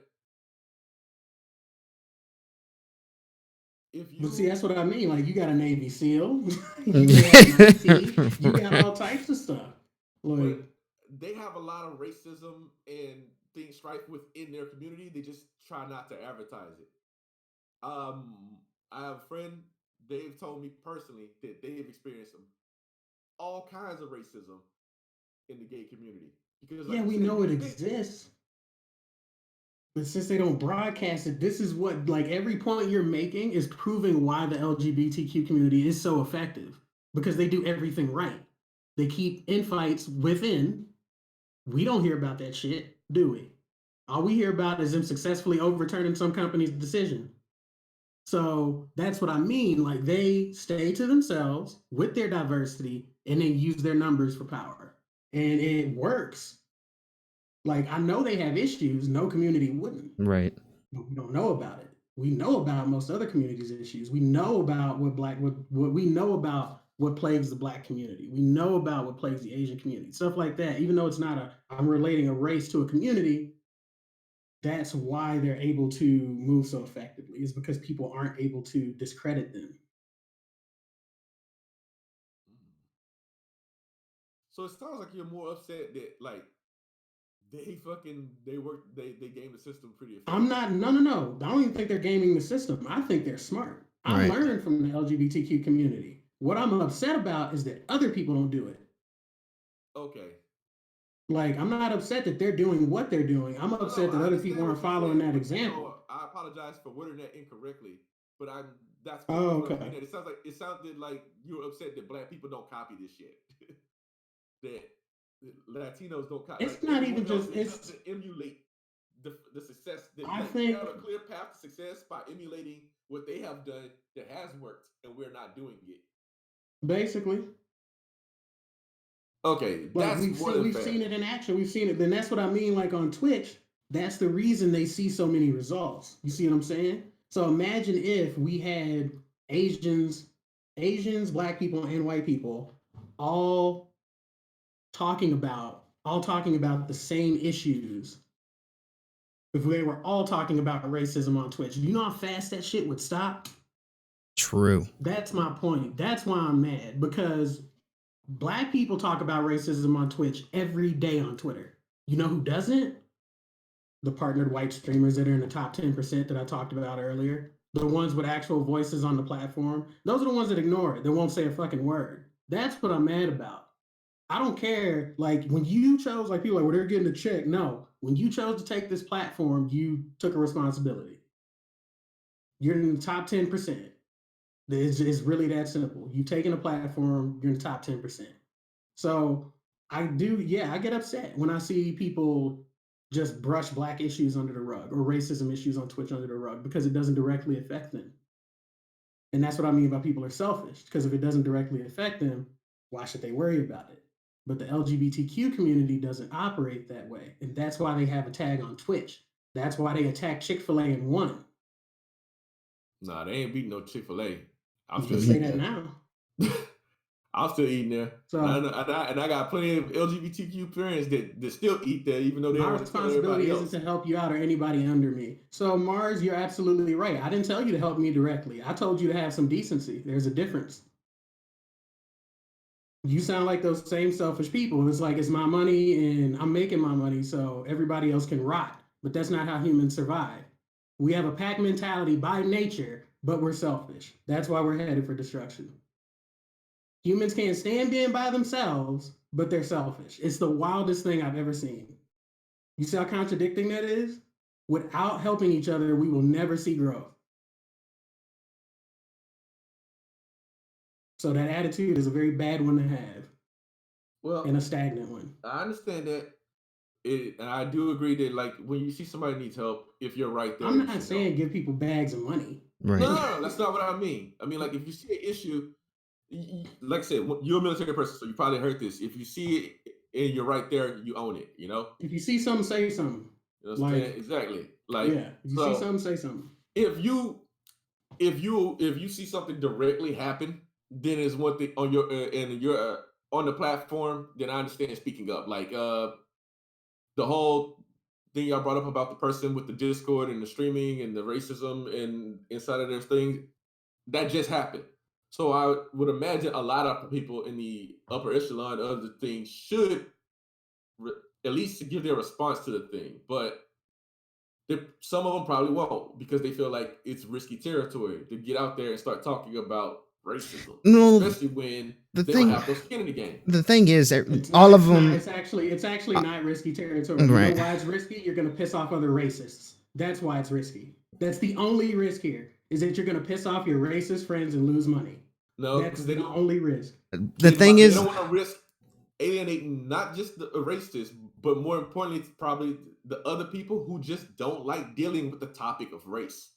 but they're There was a No, gonna. lot of that's people. the world we live in. I don't want to hear that either. That's the world we live in. We No, live in that's the world. Like a I like said, that's the world me, you, that here live in. But if they don't have skin in the game, then they don't live in but that see, world. that's what I was just saying, and that's where the selfishness comes into play. If it doesn't directly affect me, why should I worry about it? And what Mars just said, nobody helped me to the top. I'm about to counter you right now, Mars. Would you treat your daughter that way? Nobody taught you this so she can learn on her own? You see what I'm saying?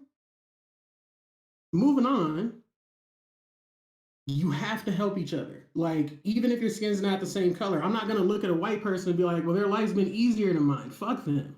I don't have that attitude. And that's because I know at the end of the day, if the shit hits the fan, I may have to defend on that person. I mean, not defend, depend on that person. Like, that person bleeds red just like I do. That person's human just like I am. They hurt just like I do. So for me to sit here and be like, oh, well, I live here, I live in my bubble, this is what's going on with me, is not only is it selfish, it's borderline cruel because you are outright saying you do not care about the adversity of others at all. Humans show that's every day. That's just a part of a nature. I I see was telling people. Tech earlier before you came in here, humans are cruel, Yeah, but we don't have to stay that way. Is my point. Like Mars, what Mars is saying, like he said, if you in my circle, I got you. But other than that, f that, and I don't have to care about others. So I'm not saying completely go out of your way to make sure this person just is sees all the success possible. What I am saying is when you see something wrong, don't ignore it and be like, oh, it's not my problem. I just posted about this on Facebook, and this may ruffle some feathers, but more men in America shame women for having consensual sex all the time than they do their own friends for raping women. And that shit needs to stop. That's America. That's where we live. That's society. You don't want to help each other. You don't. If you're in my circle, though, you good. But there's people out here suffering, and you don't care about it because they're not in your circle. It doesn't affect you directly, but it's eventually going to lead to our downfall. But it doesn't affect you directly right now. That's cool. That concludes my TED talk. all right. Hey, like I said, I understand. I really do understand what you're going at with this. Like people just suffering, but like that's inherently what we do every is just human beings on this Yeah, planet. but That we're who said? selfish But as shit. like, who says you have to wake up and suffer every day and then die? Like, why do you think we're still at war? Why do you think we don't have floating cars? Why do you think we still have these issues? It's because of that attitude. It's because life is suffering, or we wake up every day and do this. You're not gonna see change until you make changes.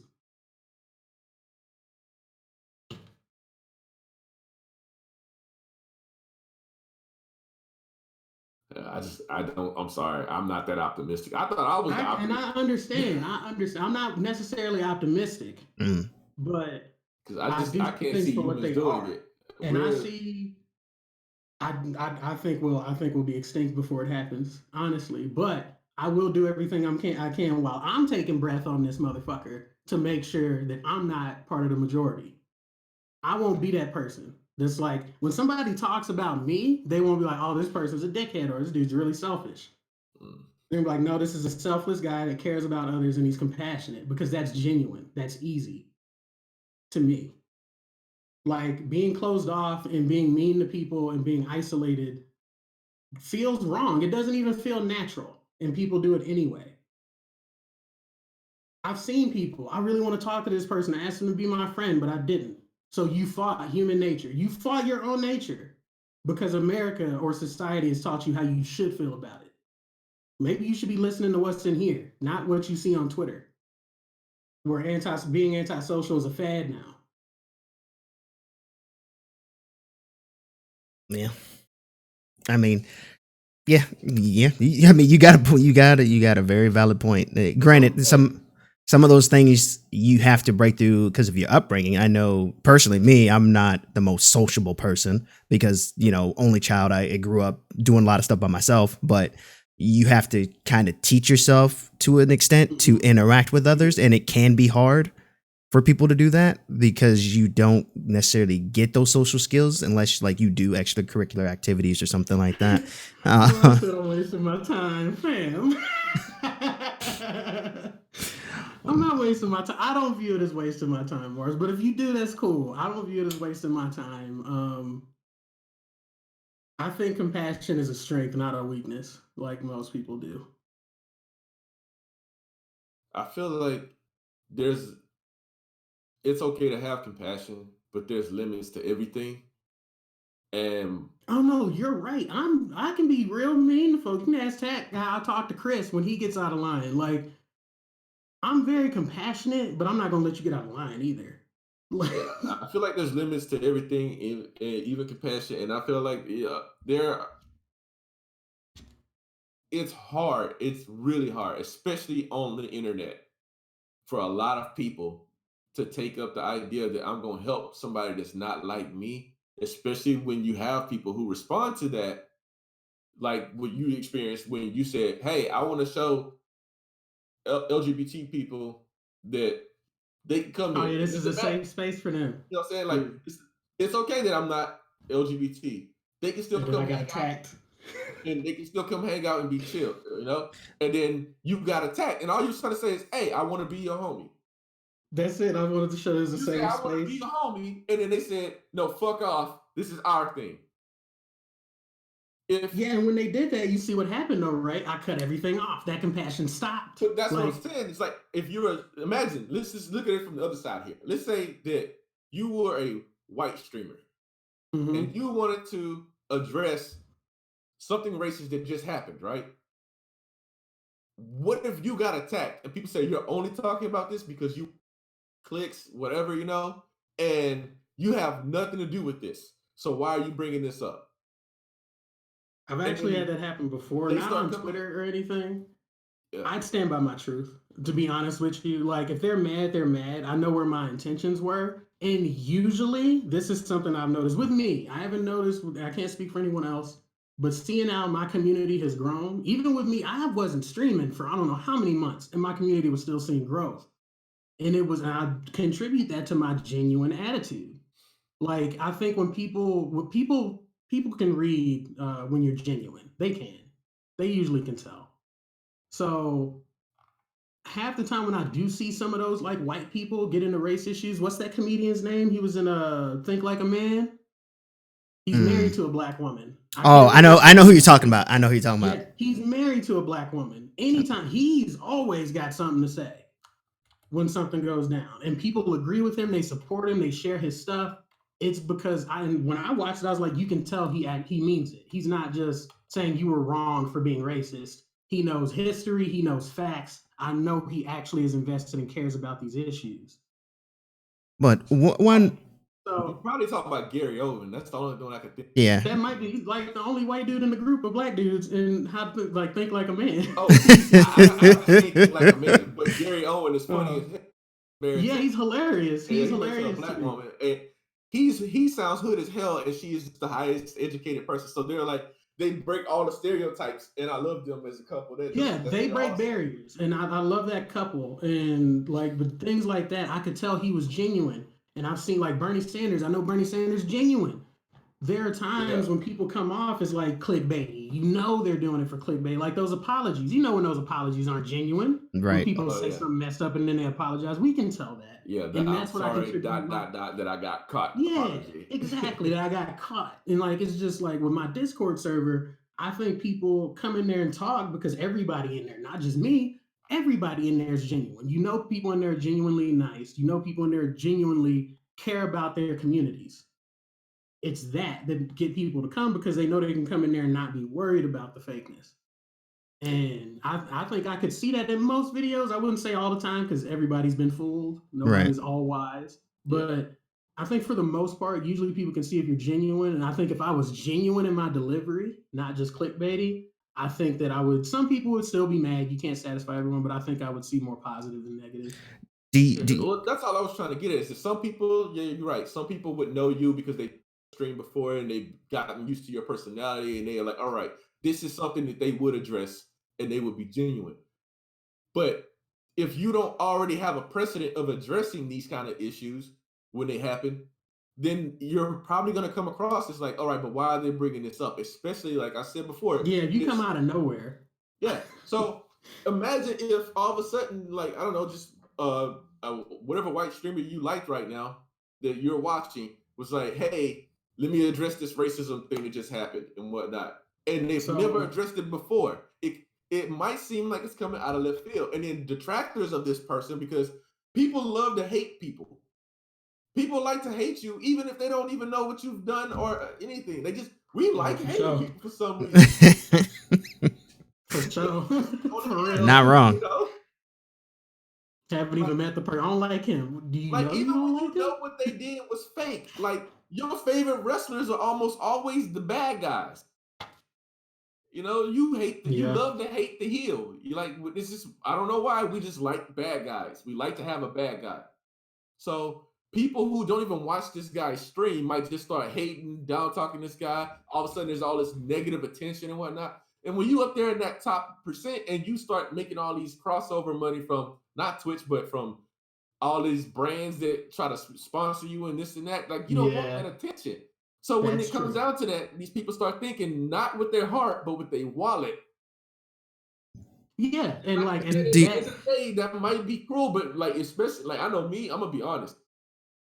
I got a I kid on the don't way. blame them though. I don't blame them though for taking that bag. I really don't. What I'm saying is though, like you said, if somebody says something out of the blue, yeah, I'm gonna squint. But that's not the way you handle it. All it takes is one top streamer contacting. This doesn't even have to be public. Contacting other streamers, being like, "Hey, we need to get together and say something about this." They could even start an initiative. They can make it a stream. Stop racism on Twitch. Then I know you're genuine.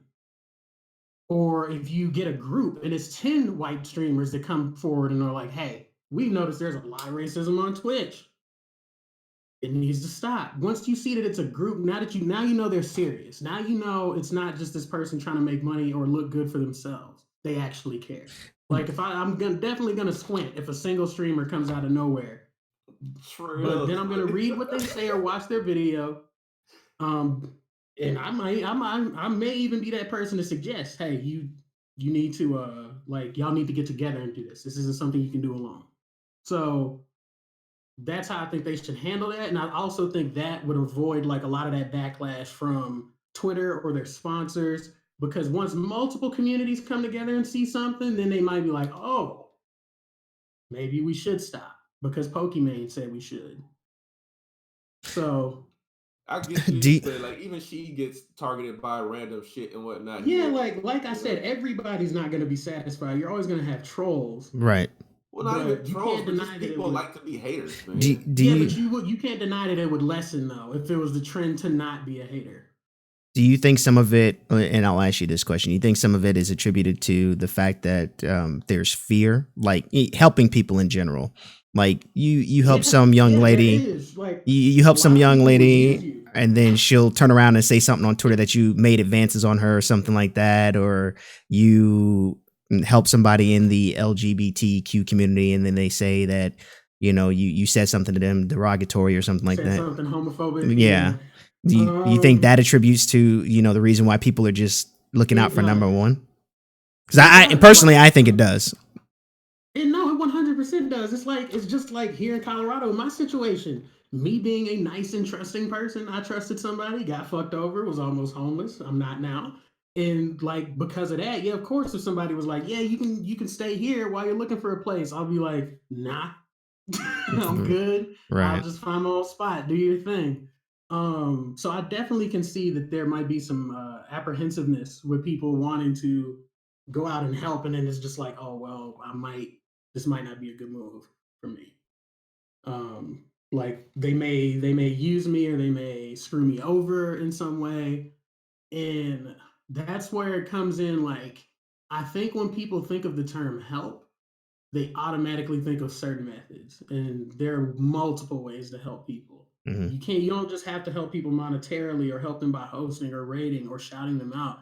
You can help them just by like even showing up in their stream and talking or in their community. You could help them by telling your viewers, talking to your own viewers, being like, hey, if you watch other streamers, like a big influential streamer, of course, like if you watch other streamers, don't do this, don't do that, don't treat them this way. That's how you're doing your part. I don't necessarily need big streamers to help small streamers directly. I need you to help your platform. Like talk to your community, talk to your audience. Like you're I, the example setter. A lot of people that are trolls on Twitch are trolls because their favorite streamers are troll. Or the chat's too I fast for them to even get their troll message seen, or it gets Yeah, banned that immediately. too. That too. And Mars, I know you were messing with me, but still, I had to get that TED talk in there anyway. Chris came in here in rare form, of Of course. Not course. even rare form. Yep. Actually, came in meme Always, form. always talking about somebody being a boomer. I just ignored it. Yeah, typical Chris. I feel like the whole community thing on Twitch is the biggest scam that they've managed to pull off on people.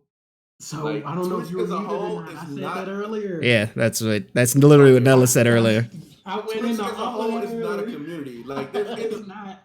it's a collection of communities, but Twitch as a whole is not a community.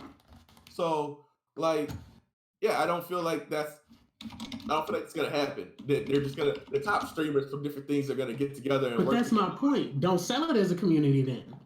Like, don't advertise it as a community. I'm gonna keep calling it that if y'all keep calling it that.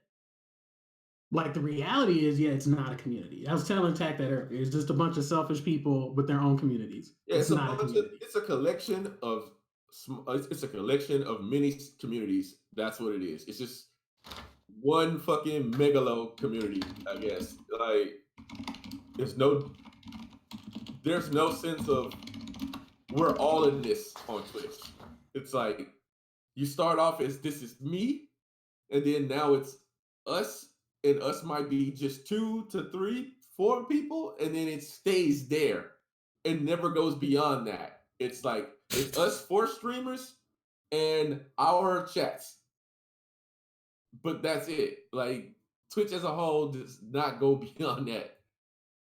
So this illusion of there being a giant Twitch community that's gonna work together or something is like, nah, get that out of here. No, Like, it doesn't exist. It doesn't exist right now, but it can be built. Like that's the thing. It can be built.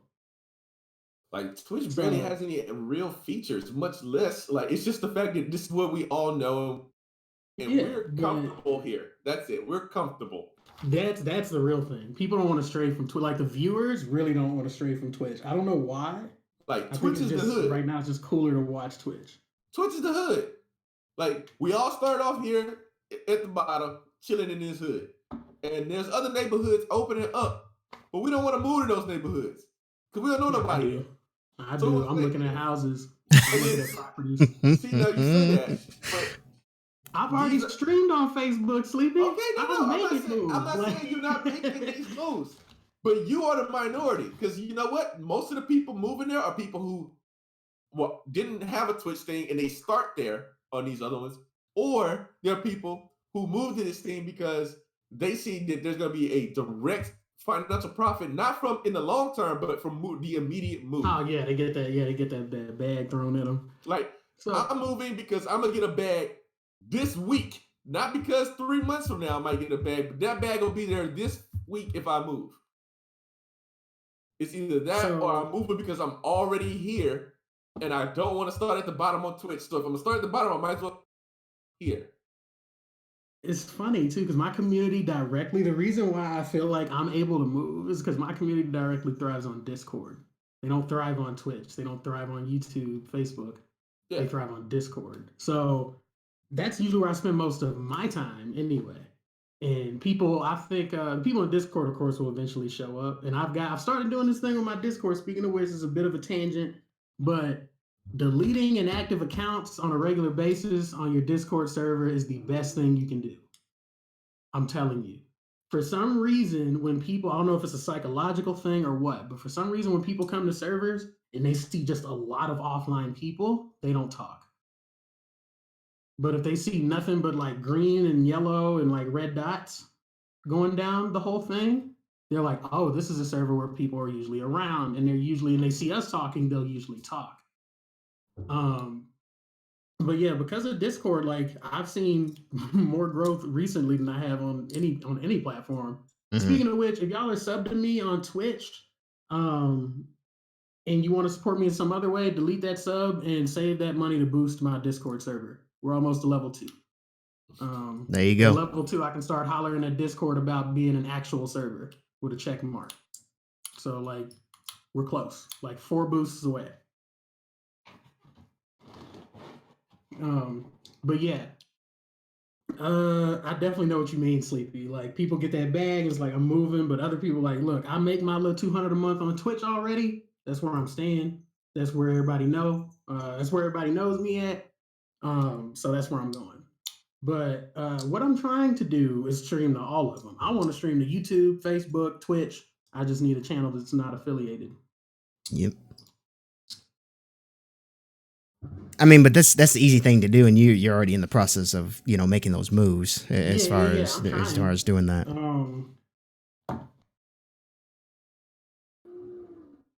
Yeah, man. What I gathered from this is that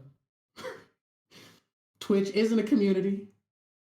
Let me see. Twitch isn't a community. The alphabet people don't like you using their tags. Facebook gaming actually has a lot of good information too. I was telling Tack this earlier, Sleepy.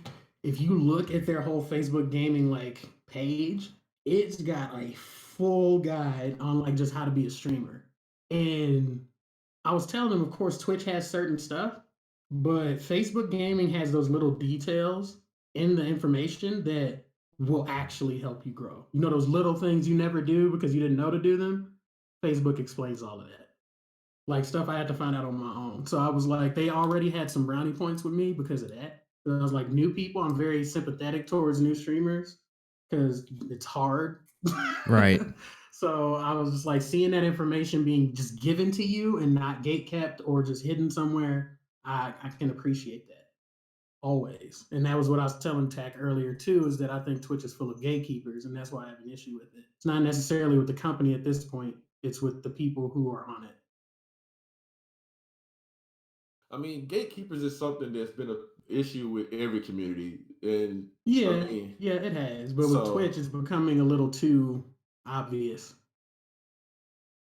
Like if you look at the top 10% of streamers, they're white. Like if you look at the majority of black streamers that are partnered, I'm not talking about just black streamers. The partnered black streamers, the majority of them hover between the 75 to 250 viewer range. You have a couple that Most are of that them. you have a You have a couple that couple are that, that yeah, are outside the range, but yeah, you have a couple that are up there, but other than that, even when you look at the top, the people who get paid the most on Twitch and by a large margin. But of course, the argument here on Twitter, I forgot to say this earlier, Tag, is that the majority of people in America are white. So they may want to watch people that look like them. And true. that's where the support and money comes from. But Twitch also isn't doing what they should do to showcase diversity on their website either. Well, we got So 3 weeks, and then that you got yeah, 3 weeks, and then yeah, that's gonna be a whole we get the shortest month of the year. You know what I'm yeah. saying? hey, it's coming up though, so take advantage while yeah, If you if you That's what if you that's can another though, that's thing. the thing. If you can, Yeah, so while you get to take advantage of Black History Month, that's also when the trolls just come out in mass. Is during Black History Month. It comes at a price. That's the problem. Yeah, you're gonna get some more exposure, but you're gonna have to deal with about 4 times as much racism as you do on a regular. I don't know. I deal with a pretty good amount of racism down here. Oh, you know what I mean, man. On Twitch, Oh yeah, yeah. Like on I Twitch, don't know. I think we need to fine tune it to a mwah. No, like ready for the try hard yeah, to come those on, right? emotes, man. Those Yeah. emotes come flying in, and I thought about banning those emotes from my shit. I thought about making it where you just got wasn't there a timed out, whole but controvery about this Trihex emo, yeah. Trihex emo is a racist emote, and Twitch says it's not. It's for esports, but they only use it when black people are on screen, and Twitch still denies it's not racist. Even the owner of the emote spoke on it, and I can't Yeah, really say exactly. I can't remember exactly what he said, but he was just like, if you want to ban it in your chat, you can, hey, by all means, he gets yeah, it. basically, Um, he understands. he Yeah, understands, but he's just like, it's what at this point he understands the thing behind it, and he's just like, yeah. you got to make the decision for you essentially. And that's the thing that makes me mad. So this is something that this actually gets me steaming pissed. When I'm in a Twitch channel and a tournament channel, any of those where it's a lot of stuff flying, and I see emotes of monkeys or of just some blackface thing, and it's from a partnered streamer's fucking channel. Mm. That shit makes me mad. That shit makes me want to write Twitch immediately because I'm like, I can't get some panties as an emote approved, but this motherfucker has an orangutan right here that he only uses when black people are on the screen and you cool with it. That makes me mad because that is truly a slap in the face. All right. That's just like I wild to understand what you're me. saying there, and don't get me wrong, I am totally with you. If that's how it's being used, that's effed up, plain and simple. That's just whack. Shit, that's whack. But if Twitch doesn't actually really look at their emotes, like let's be real here, probably just it's They probably look at just simple mine. I've had shit sent back to me. because We like couldn't approve your emote. It's too sexually suggestive in nature. yeah, but that's sexually suggestive stuff. Like if you put up a monkey, they're just like, oh, it's a monkey. All right, whatever, and they're probably not even thinking about potential But racist applications he- of it here, because they're here, probably not even See, looking this at is that my person's point. chat. here's the thing, Sleep. I've seen emotes Yeah. where the booty emote or whatever, where people there's been emotes with people in like it's a butt in jeans or whatever. Like, you know what I'm talking about? Yeah, and they All say right, Like, no. They'll send it back, and they'll be like, it's no, sexually suggestive. it's approved though. I've seen it spammed Oh, from like from. I've seen some people get it approved, and I've seen some people get it get it sent back. I Okay, feel yeah. like So if you it's don't kind of make a mixed enough bag. money to over that's all I was trying to get at here. Is that I feel like if you don't make enough money to get them to overlook something sexually suggestive and it's not, then they're not going to do it. If when it comes to racism things, if they don't have somebody from that, if somebody doesn't report it, they're not going to do shit about it because they're not looking at everybody's chat. Twitch has I've been seen some, Chris. trying so hard to not regulate anything that they stay out of anything as much as possible until they can't avoid it. But see, that's the thing when they say, because when they send these emotes back and they say it could be taken as sexually suggestive. So why don't the monkey fucking emotes get sent back and say this could be seen as racist? You shouldn't have this emote. Why do you need a monkey's face? Why do you need a person with their face painted brown? This could be seen as racism. No. So I'm not going to give Twitch an excuse for this. They're full of shit. Racist emotes are racist emotes. They just don't want to look at it because they're making money off of it. If they take away the emotes people can use to be racist trolls, they'll lose viewers. It's really that easy. That's why they don't say anything. All about the bottom line. It's about the bag. It's because if they stop this stuff, all those viewers, because a lot of viewers on Twitch are racist, whether people want to believe that or not, or want to be racist trolls so bad that they just do it all day. So as soon as those viewers leave and people lose subs and people lose ad revenue, like that's like they know what they've talked about this. They've talked about it. They've had a meeting and they've decided not to take it as seriously because the loss wouldn't be worth the gain. They'd lose too much money. And that's why I have issues with Twitch. Facebook already put on their thing, you cannot be a politician and stream our website. You cannot game on Facebook Gaming if you're a politician in any way. All right. Well, I said earlier, if Twitch doesn't address these issues, people are going to go elsewhere. And you just basically circle back around to that by saying Facebook is showing you things that you like, and you're going to look at this as an alternative now. People, like I said earlier, people did the same thing with Mixer. People look at these things and say, this option seems better for me, so this is where I'm going to go. Honestly, I wish I had my own streaming server. Like I really do, because it's a thing. I'm gonna build one day. I'm gonna build my own streaming server, and then I'm gonna just stream to that. Like go to this website if you want to see me go live. If I get a Wouldn't lot of viewers and I can't afford it anymore, I have to build a bigger server. But get that OnlyFans. yeah, right. You know what I'm saying? Get them I got for feet days. pics. I keep them well Vaseline. You know what I'm saying during these winter months. Uh, but yeah, it's just like I see these things and I keep a lot of it to myself because I don't have Shaq feet, dog. I got LeBron feet. No, I'm kidding. I see these things and I keep a lot of it to myself unless someone asks me about it, like you've been doing. Like I usually don't say I don't volunteer a lot of information that I Mhm. keep in my head. But yeah, there are plenty of things that upset me about the climate of Twitch and Twitter. I think there are a lot of changes that need to be made for them to like for me to view them differently. A lot of changes would have to be made. Like I was basically I wouldn't use the word ruined, it's not the right word. I was like just I was shown the truth a little too much truth, basically, in my time streaming. Mm-hmm. Um, and it didn't dishearten me. It made me a bit salty. That's all.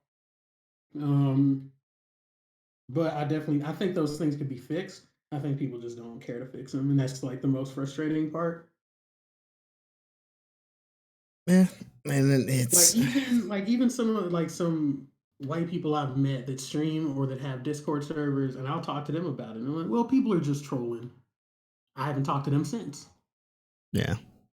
Like, cause I was I like, it's already you made it clear right there that you will never understand what I'm saying I feel when like I it's say too it. too typical of a response. It really is, and it's a response that almost is bound to get you smacked if you sitting next to me. Cause I was like, yo, so if I just go up here and I talk like mad shit to your moms, like I'm talking about some degrading shit, you're Right. ready to fight. I'm like, man, I'm just trolling. It's It's just a prank, bro. just a So prank. like, I really do hate that response. Oh, they're just trolling or they're just being edgy. Like the edgy one really makes me mad. Like I made a Mm. post about that one on Twitter. The edgy one be making me mad. I'm like, no, you're just a racist, dog. You're not edgy. Like Oh, Chris, I just can't stand. we already know they won't say it in IRL. Like it's Yeah, called they would. We keep. know they was. Yeah, we know they would. Say, but some people would say in real life he's just trolling. Like if I was talking to somebody, there are a couple of people I could name right now that I'm not going to name. That if I was talking to them about somebody being a racist to me, they would literally look me in my face and be like, they probably didn't mean it, or they were being a troll. I know some people right now. It's. I mean, look. I look at it this way: if you man enough to say it to my face, then hey, you You man go enough to take this go ass whooping right behind you. golf clap for you, my dude. You know what I mean? Because you know what's coming next. But Yeah, nine like I times, hope you can box. I hope you can box. right? What?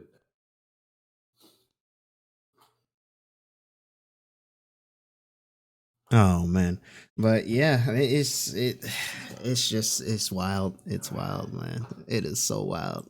Yeah. But with that being But said, I yeah, love us. I love our people. Like, I think we're the coolest people on the planet, to be honest. That's not even, that's just how I feel. I think we're the swaggiest, coolest people on this planet, period.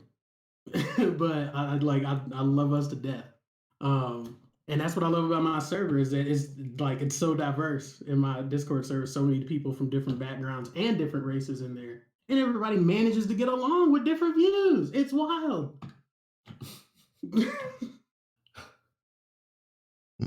but yeah. I mean, it's just really interesting. But I think we can wrap it up here unless anybody else has something to say or any closing remarks. No? I mean, Follow I me on got. Twitter I at Nellis Trey Gaming. Follow me on Twitter. I'm trying to get my followers up. I'm almost at 200. Y'all can help me out. This Shout man, me out. 200 game. Tell people to follow me. I'm trying to tweet. I tweet maybe once a week. Chris, you trying to give my good graces or something, my dude? This man. Follow me on Twitter. I appreciate it though. Man, trying to get my good graces so I don't get mad at him anymore. mean, I was gonna bring Doing a boomer joke with the sub. I know, right? Now, what you about to say, Sleep?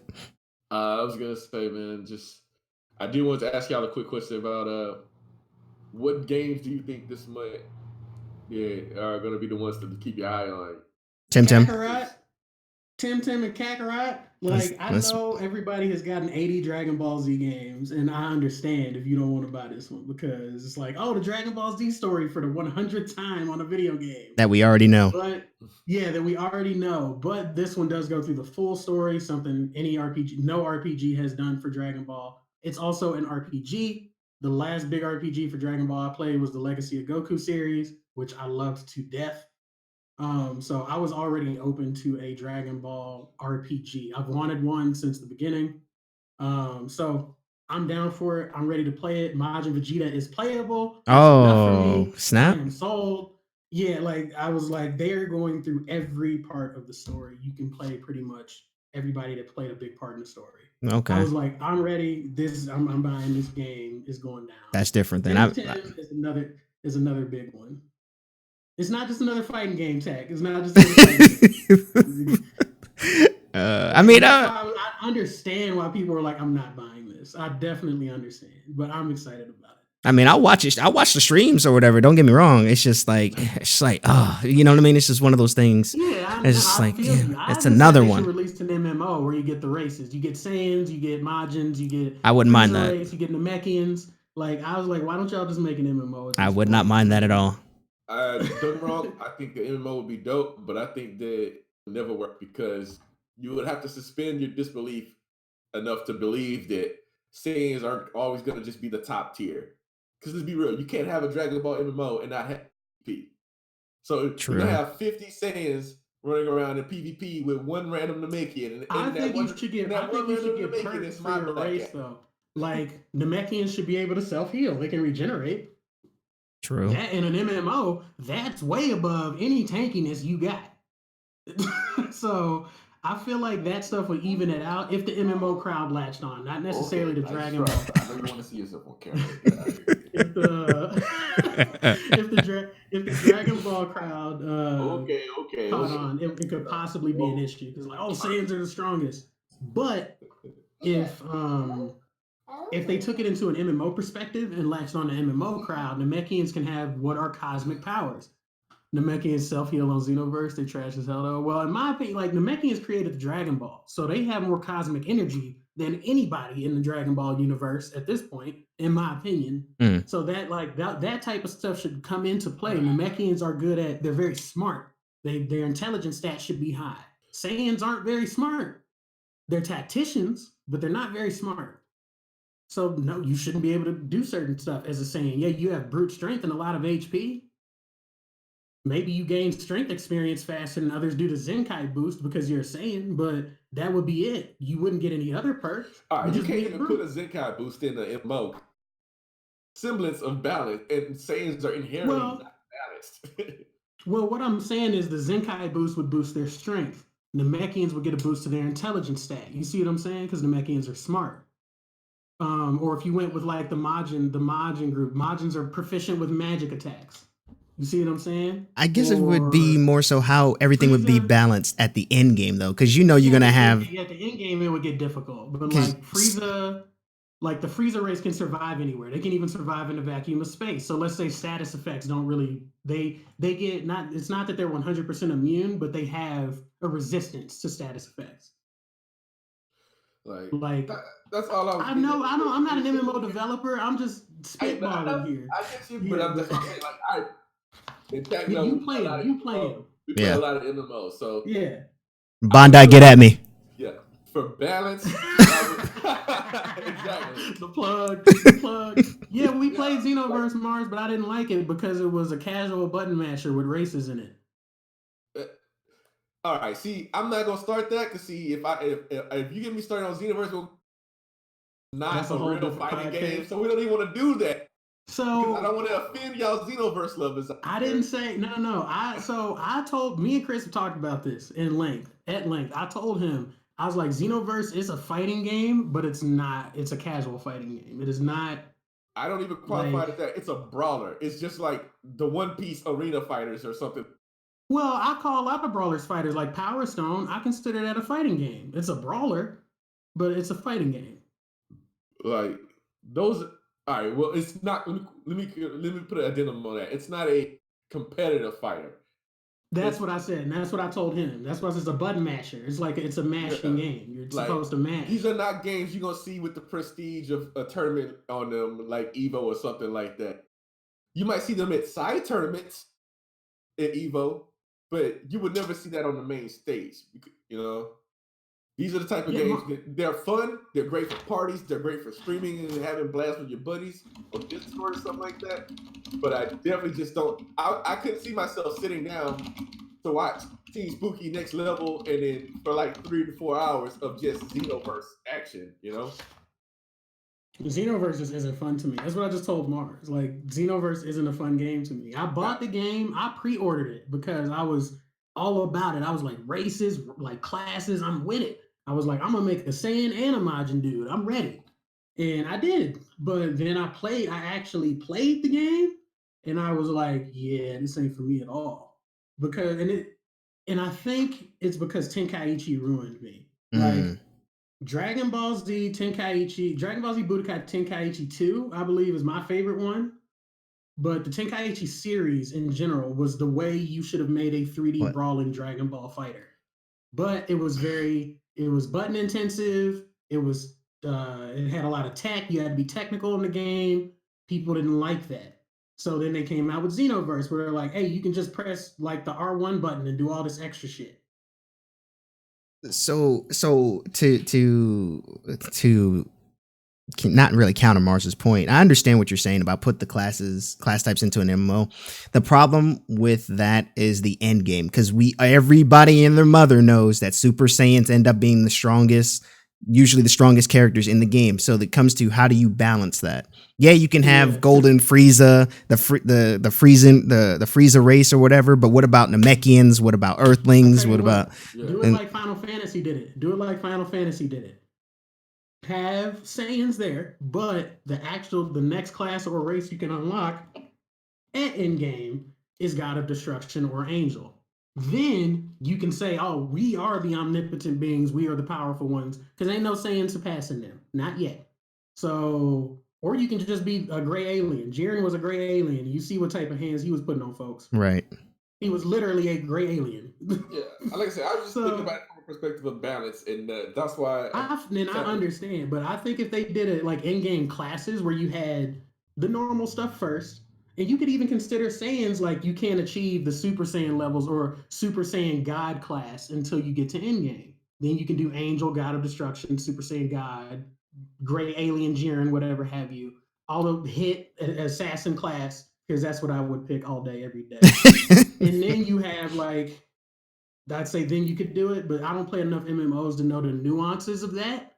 I just know that I thought it was smart for Final Fantasy to put some classes behind level walls. Yeah. I mean, and Um, that's probably the way they would go, but it would just be so hard to balance because there's some races that don't really get a boost per se. like humans, Yeah, it's just Well, like, like see, Krillin, that's all I was gonna like say. Is Krillin. like the Yeah, what's ultimate up, Bear? hard part of this to me is the suspension of disbelief. Like I said, like if yeah.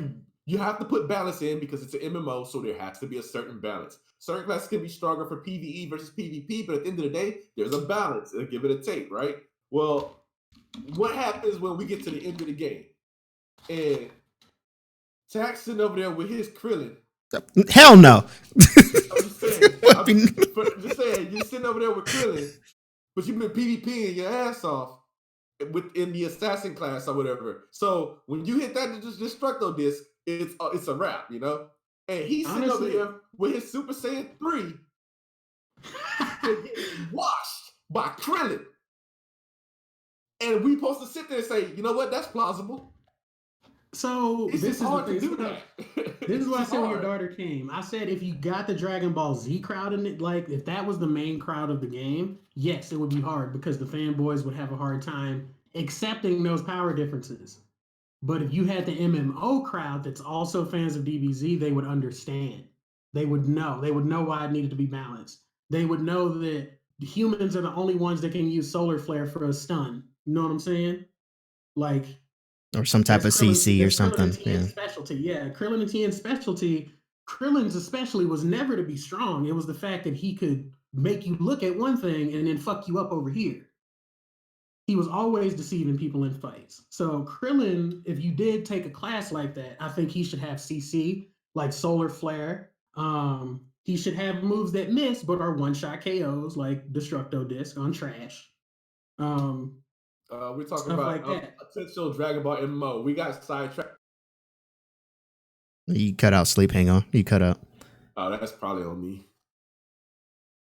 We're talking about if Dragon Ball Z was an MMO, basically. Yeah, What classes you could run and what their perks would be, yeah. and races and all that type of stuff. It's a long tangent we got on.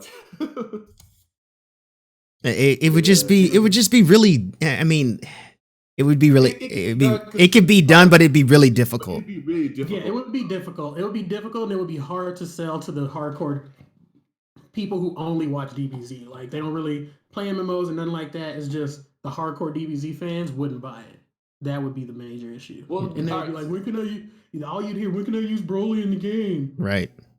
Why is he a but see, raid boss? Why can I use we him? already have instances of the hardcore fans and casual fans being split off because of games like Fighters and Xenoverse. Like And Xenoverse. people Yeah. who like Fighters don't like Xenoverse and vice versa. Yeah, because Chris doesn't like Fighters. He said it's trash, but he loves Xenoverse too. And I can't stand the idea of That's Xenoverse, funny. but I like And Fighters. I don't like Xenoverse, and I like Fighters. See? And like, That's fun. and it's because that even though they're the same property, they took the game into different directions. And don't get me wrong, if you came out with a solo like a game of like Fighters, but it was just one-on-one, not tag, I would like it even more because that's what I like.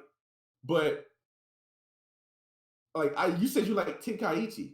I didn't like Tenkaichi. To me, that's too tough. Budokai 3 to me is the best Dragon Ball Z fighting game that ever exists. But Tenkaichi 2 is my favorite. Yeah, well, see, now Budokai that's the 3 thing. You is- said Budokai 3. Now, if you gave me, when they came out the Tenkaichi series, I was expecting Budokai with better graphics and more characters. And they went a whole other direction. That's because they went 3D from 2D. And they lost me when they did that. Yeah, I was but like, this Budokai is 3 to me was the Just most go back. polished. And it was the best like Dragon Ball Z fighting game. To this day, it's still one of my favorite in my top fighting game. I was a Bardock main. I've been a Bardock main since Budokai 3. Yeah. Nah, androids, man. Ever since Vegeta got his arm, I liked that you could do transformations in that game too. You could channel your transformations and get a new moveset. You can break anybody's arm in Budokai 3 with the androids. That's why I love the androids. Like, think about it. As many times as you've seen Dragon Ball, you've never seen anyone get a broken bone except for when the android. That's true. I like the Dragon Rush system was really cool. Walls and everything, and no one's ever gotten a broken bone, but until the androids kicked Vegeta that one time. That's how hard they went. And messed his arm up for life too. Like he holds that same arm in every fight now. Android 18 really messed his arm up for the rest of his life. People have been shot through the chest, but no one's ever had a broken bone, no matter how hard they got put. But she kicked Vegeta so hard that one time that he went ready, that all the energy he had couldn't protect him from that. That was the most brutal moment I ever seen in the actual in the series. The only thing close to being that brutal was when Broly big face Vegeta out of Super Saiyan. Well, no, do you remember what Goku did to Lord Slug's arm? He shattered his bones. It was in a movie though. It wasn't in the series. That's why I said in the main series. Yeah, and then when I went to the movies, non-canon, Goku definitely messed Lord Slug's whole arm up. Yeah, in the movies, there was some moments. When am I gonna say eat a booty gang? Why would I say that? I did say it already. There you go. Oh my god.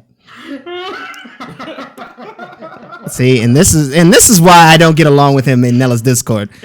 And I know Chris well enough where I wouldn't have answered him. I would have I'd have been like, nope. Oh man. All day. Oh man. All right. So you answered me though before we got on that tangent. You answered me. You said for you it's gonna be Kakarot and it's gonna be Tim. Zach, this month. What games are you looking forward to for the second half of this month? Tim. That's it. Just Tim. Just Tim. Nothing else really has caught my eye. Essentially, I mean, I was somewhat looking forward to Phantasy Star Online, but now that that's Xbox things, I'm just like whatever. Just be patient. It's not like you ain't wait 10 years. Be all right. I got other things to play. Exactly. So it's not that big of a deal. I'll play Tim for a little bit because it looks interesting. All right. What about you, man? For me, I'm on that Tim train like y'all. I hope. I don't know if they. Wait, you cut out again. You cut out again. Damn. I think I know why it's happening though, because this is happening to me. I think I know how to fix it.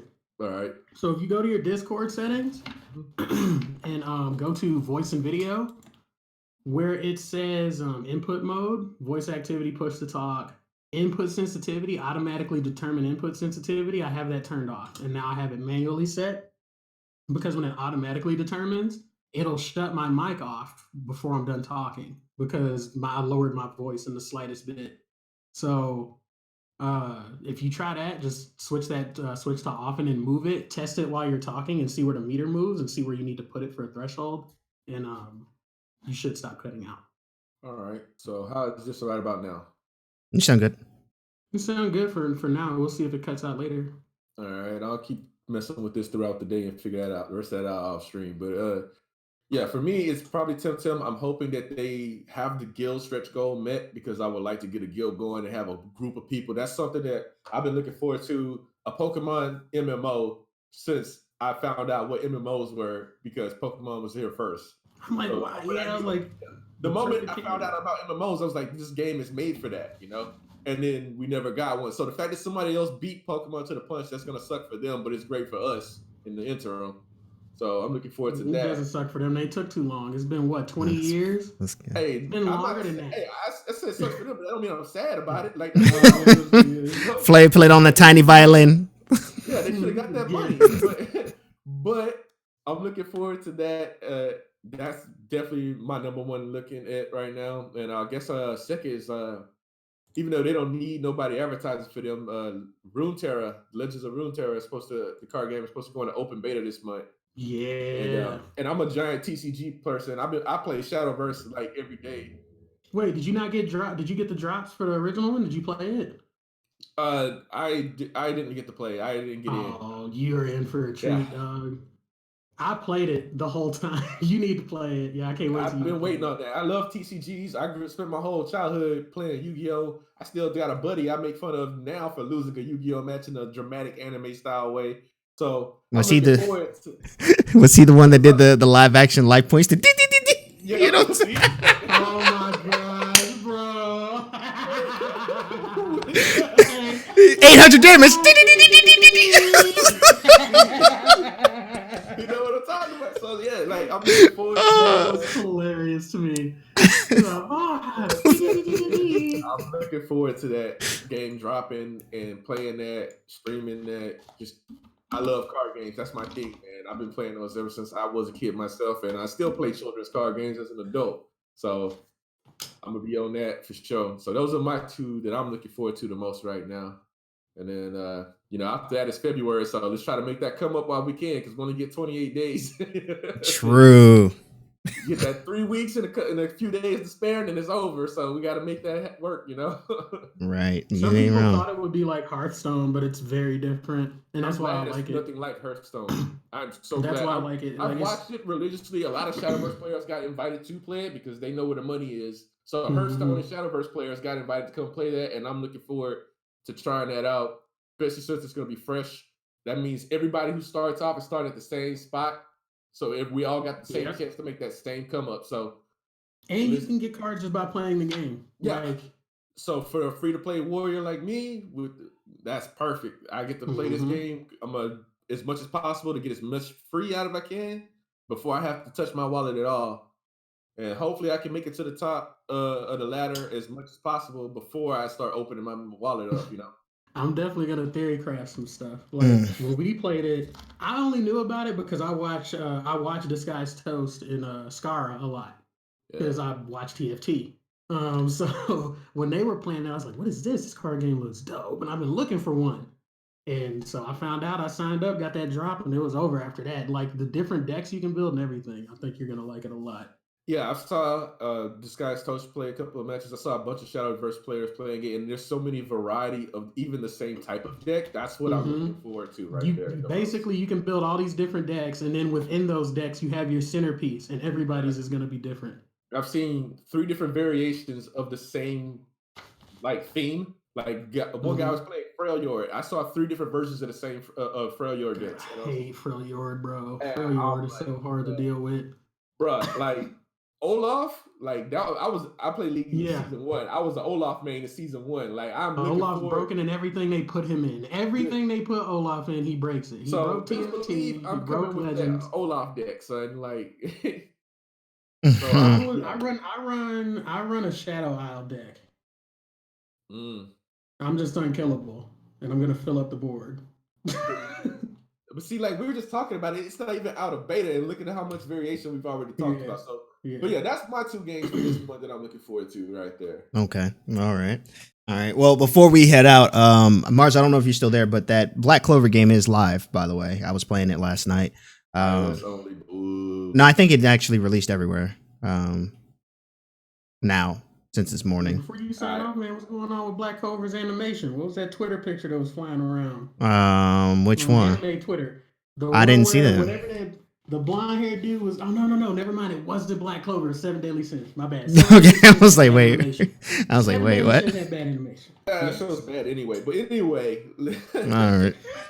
Gentlemen, I appreciate you both hanging out, being on the cast. You want to go ahead and shout yourselves out? Twitter, Twitch, anything, where the people can find you. All right. Yeah, you can find me on Twitch, SleepyBoy86. You can catch me on Twitter, SleepyBoy713. Somebody beat me to the 86 on there for somehow. I don't know. Man's got numbers on numbers. Yeah, so it's two separate ones. I might end up changing this one eventually to match up with the Twitter, just to uniform everything. But yeah, you can catch me on there. And I play mostly card games and free to play games. I play shit games, so you don't have to. That's what I do. So you're welcome for that. I'm about to leave the village. Taka rescue me. He'll bring me back to the village later. He knows what I mean by that. So, yep. But yeah. Follow me on Twitter, on Twitch, on everything. Nella Gaming. You'll find me. Just Nella on Twitch. Twitch.tv/Nella. If you do make it to my Twitch channel, scroll down to the bottom. Click that link to my Discord server. If you're interested, come in, have fun with us. That's where we talk the most. And we have a good time in there. So yeah, check me out. All right. And of course, if you're already here, you already know the channel that this podcast is being streamed on. However, if you are listening to this on YouTube, please like and subscribe. This will be posted tomorrow morning. For those of you that didn't make it to the actual live show, Bandai Namco, get at me. Other than that, get at all of us. We got you. Exactly. You want that? You want that MMO? Let us know. We'll give you the right way to go. But we will see you all next week. You all have a great rest of your week and weekend. We will all be in Discord, of course. So if you ever want to talk, hit us up. And we are out of here. So peace out, y'all. Peace. Y'all have a good day. Be productive. Drink water and floss.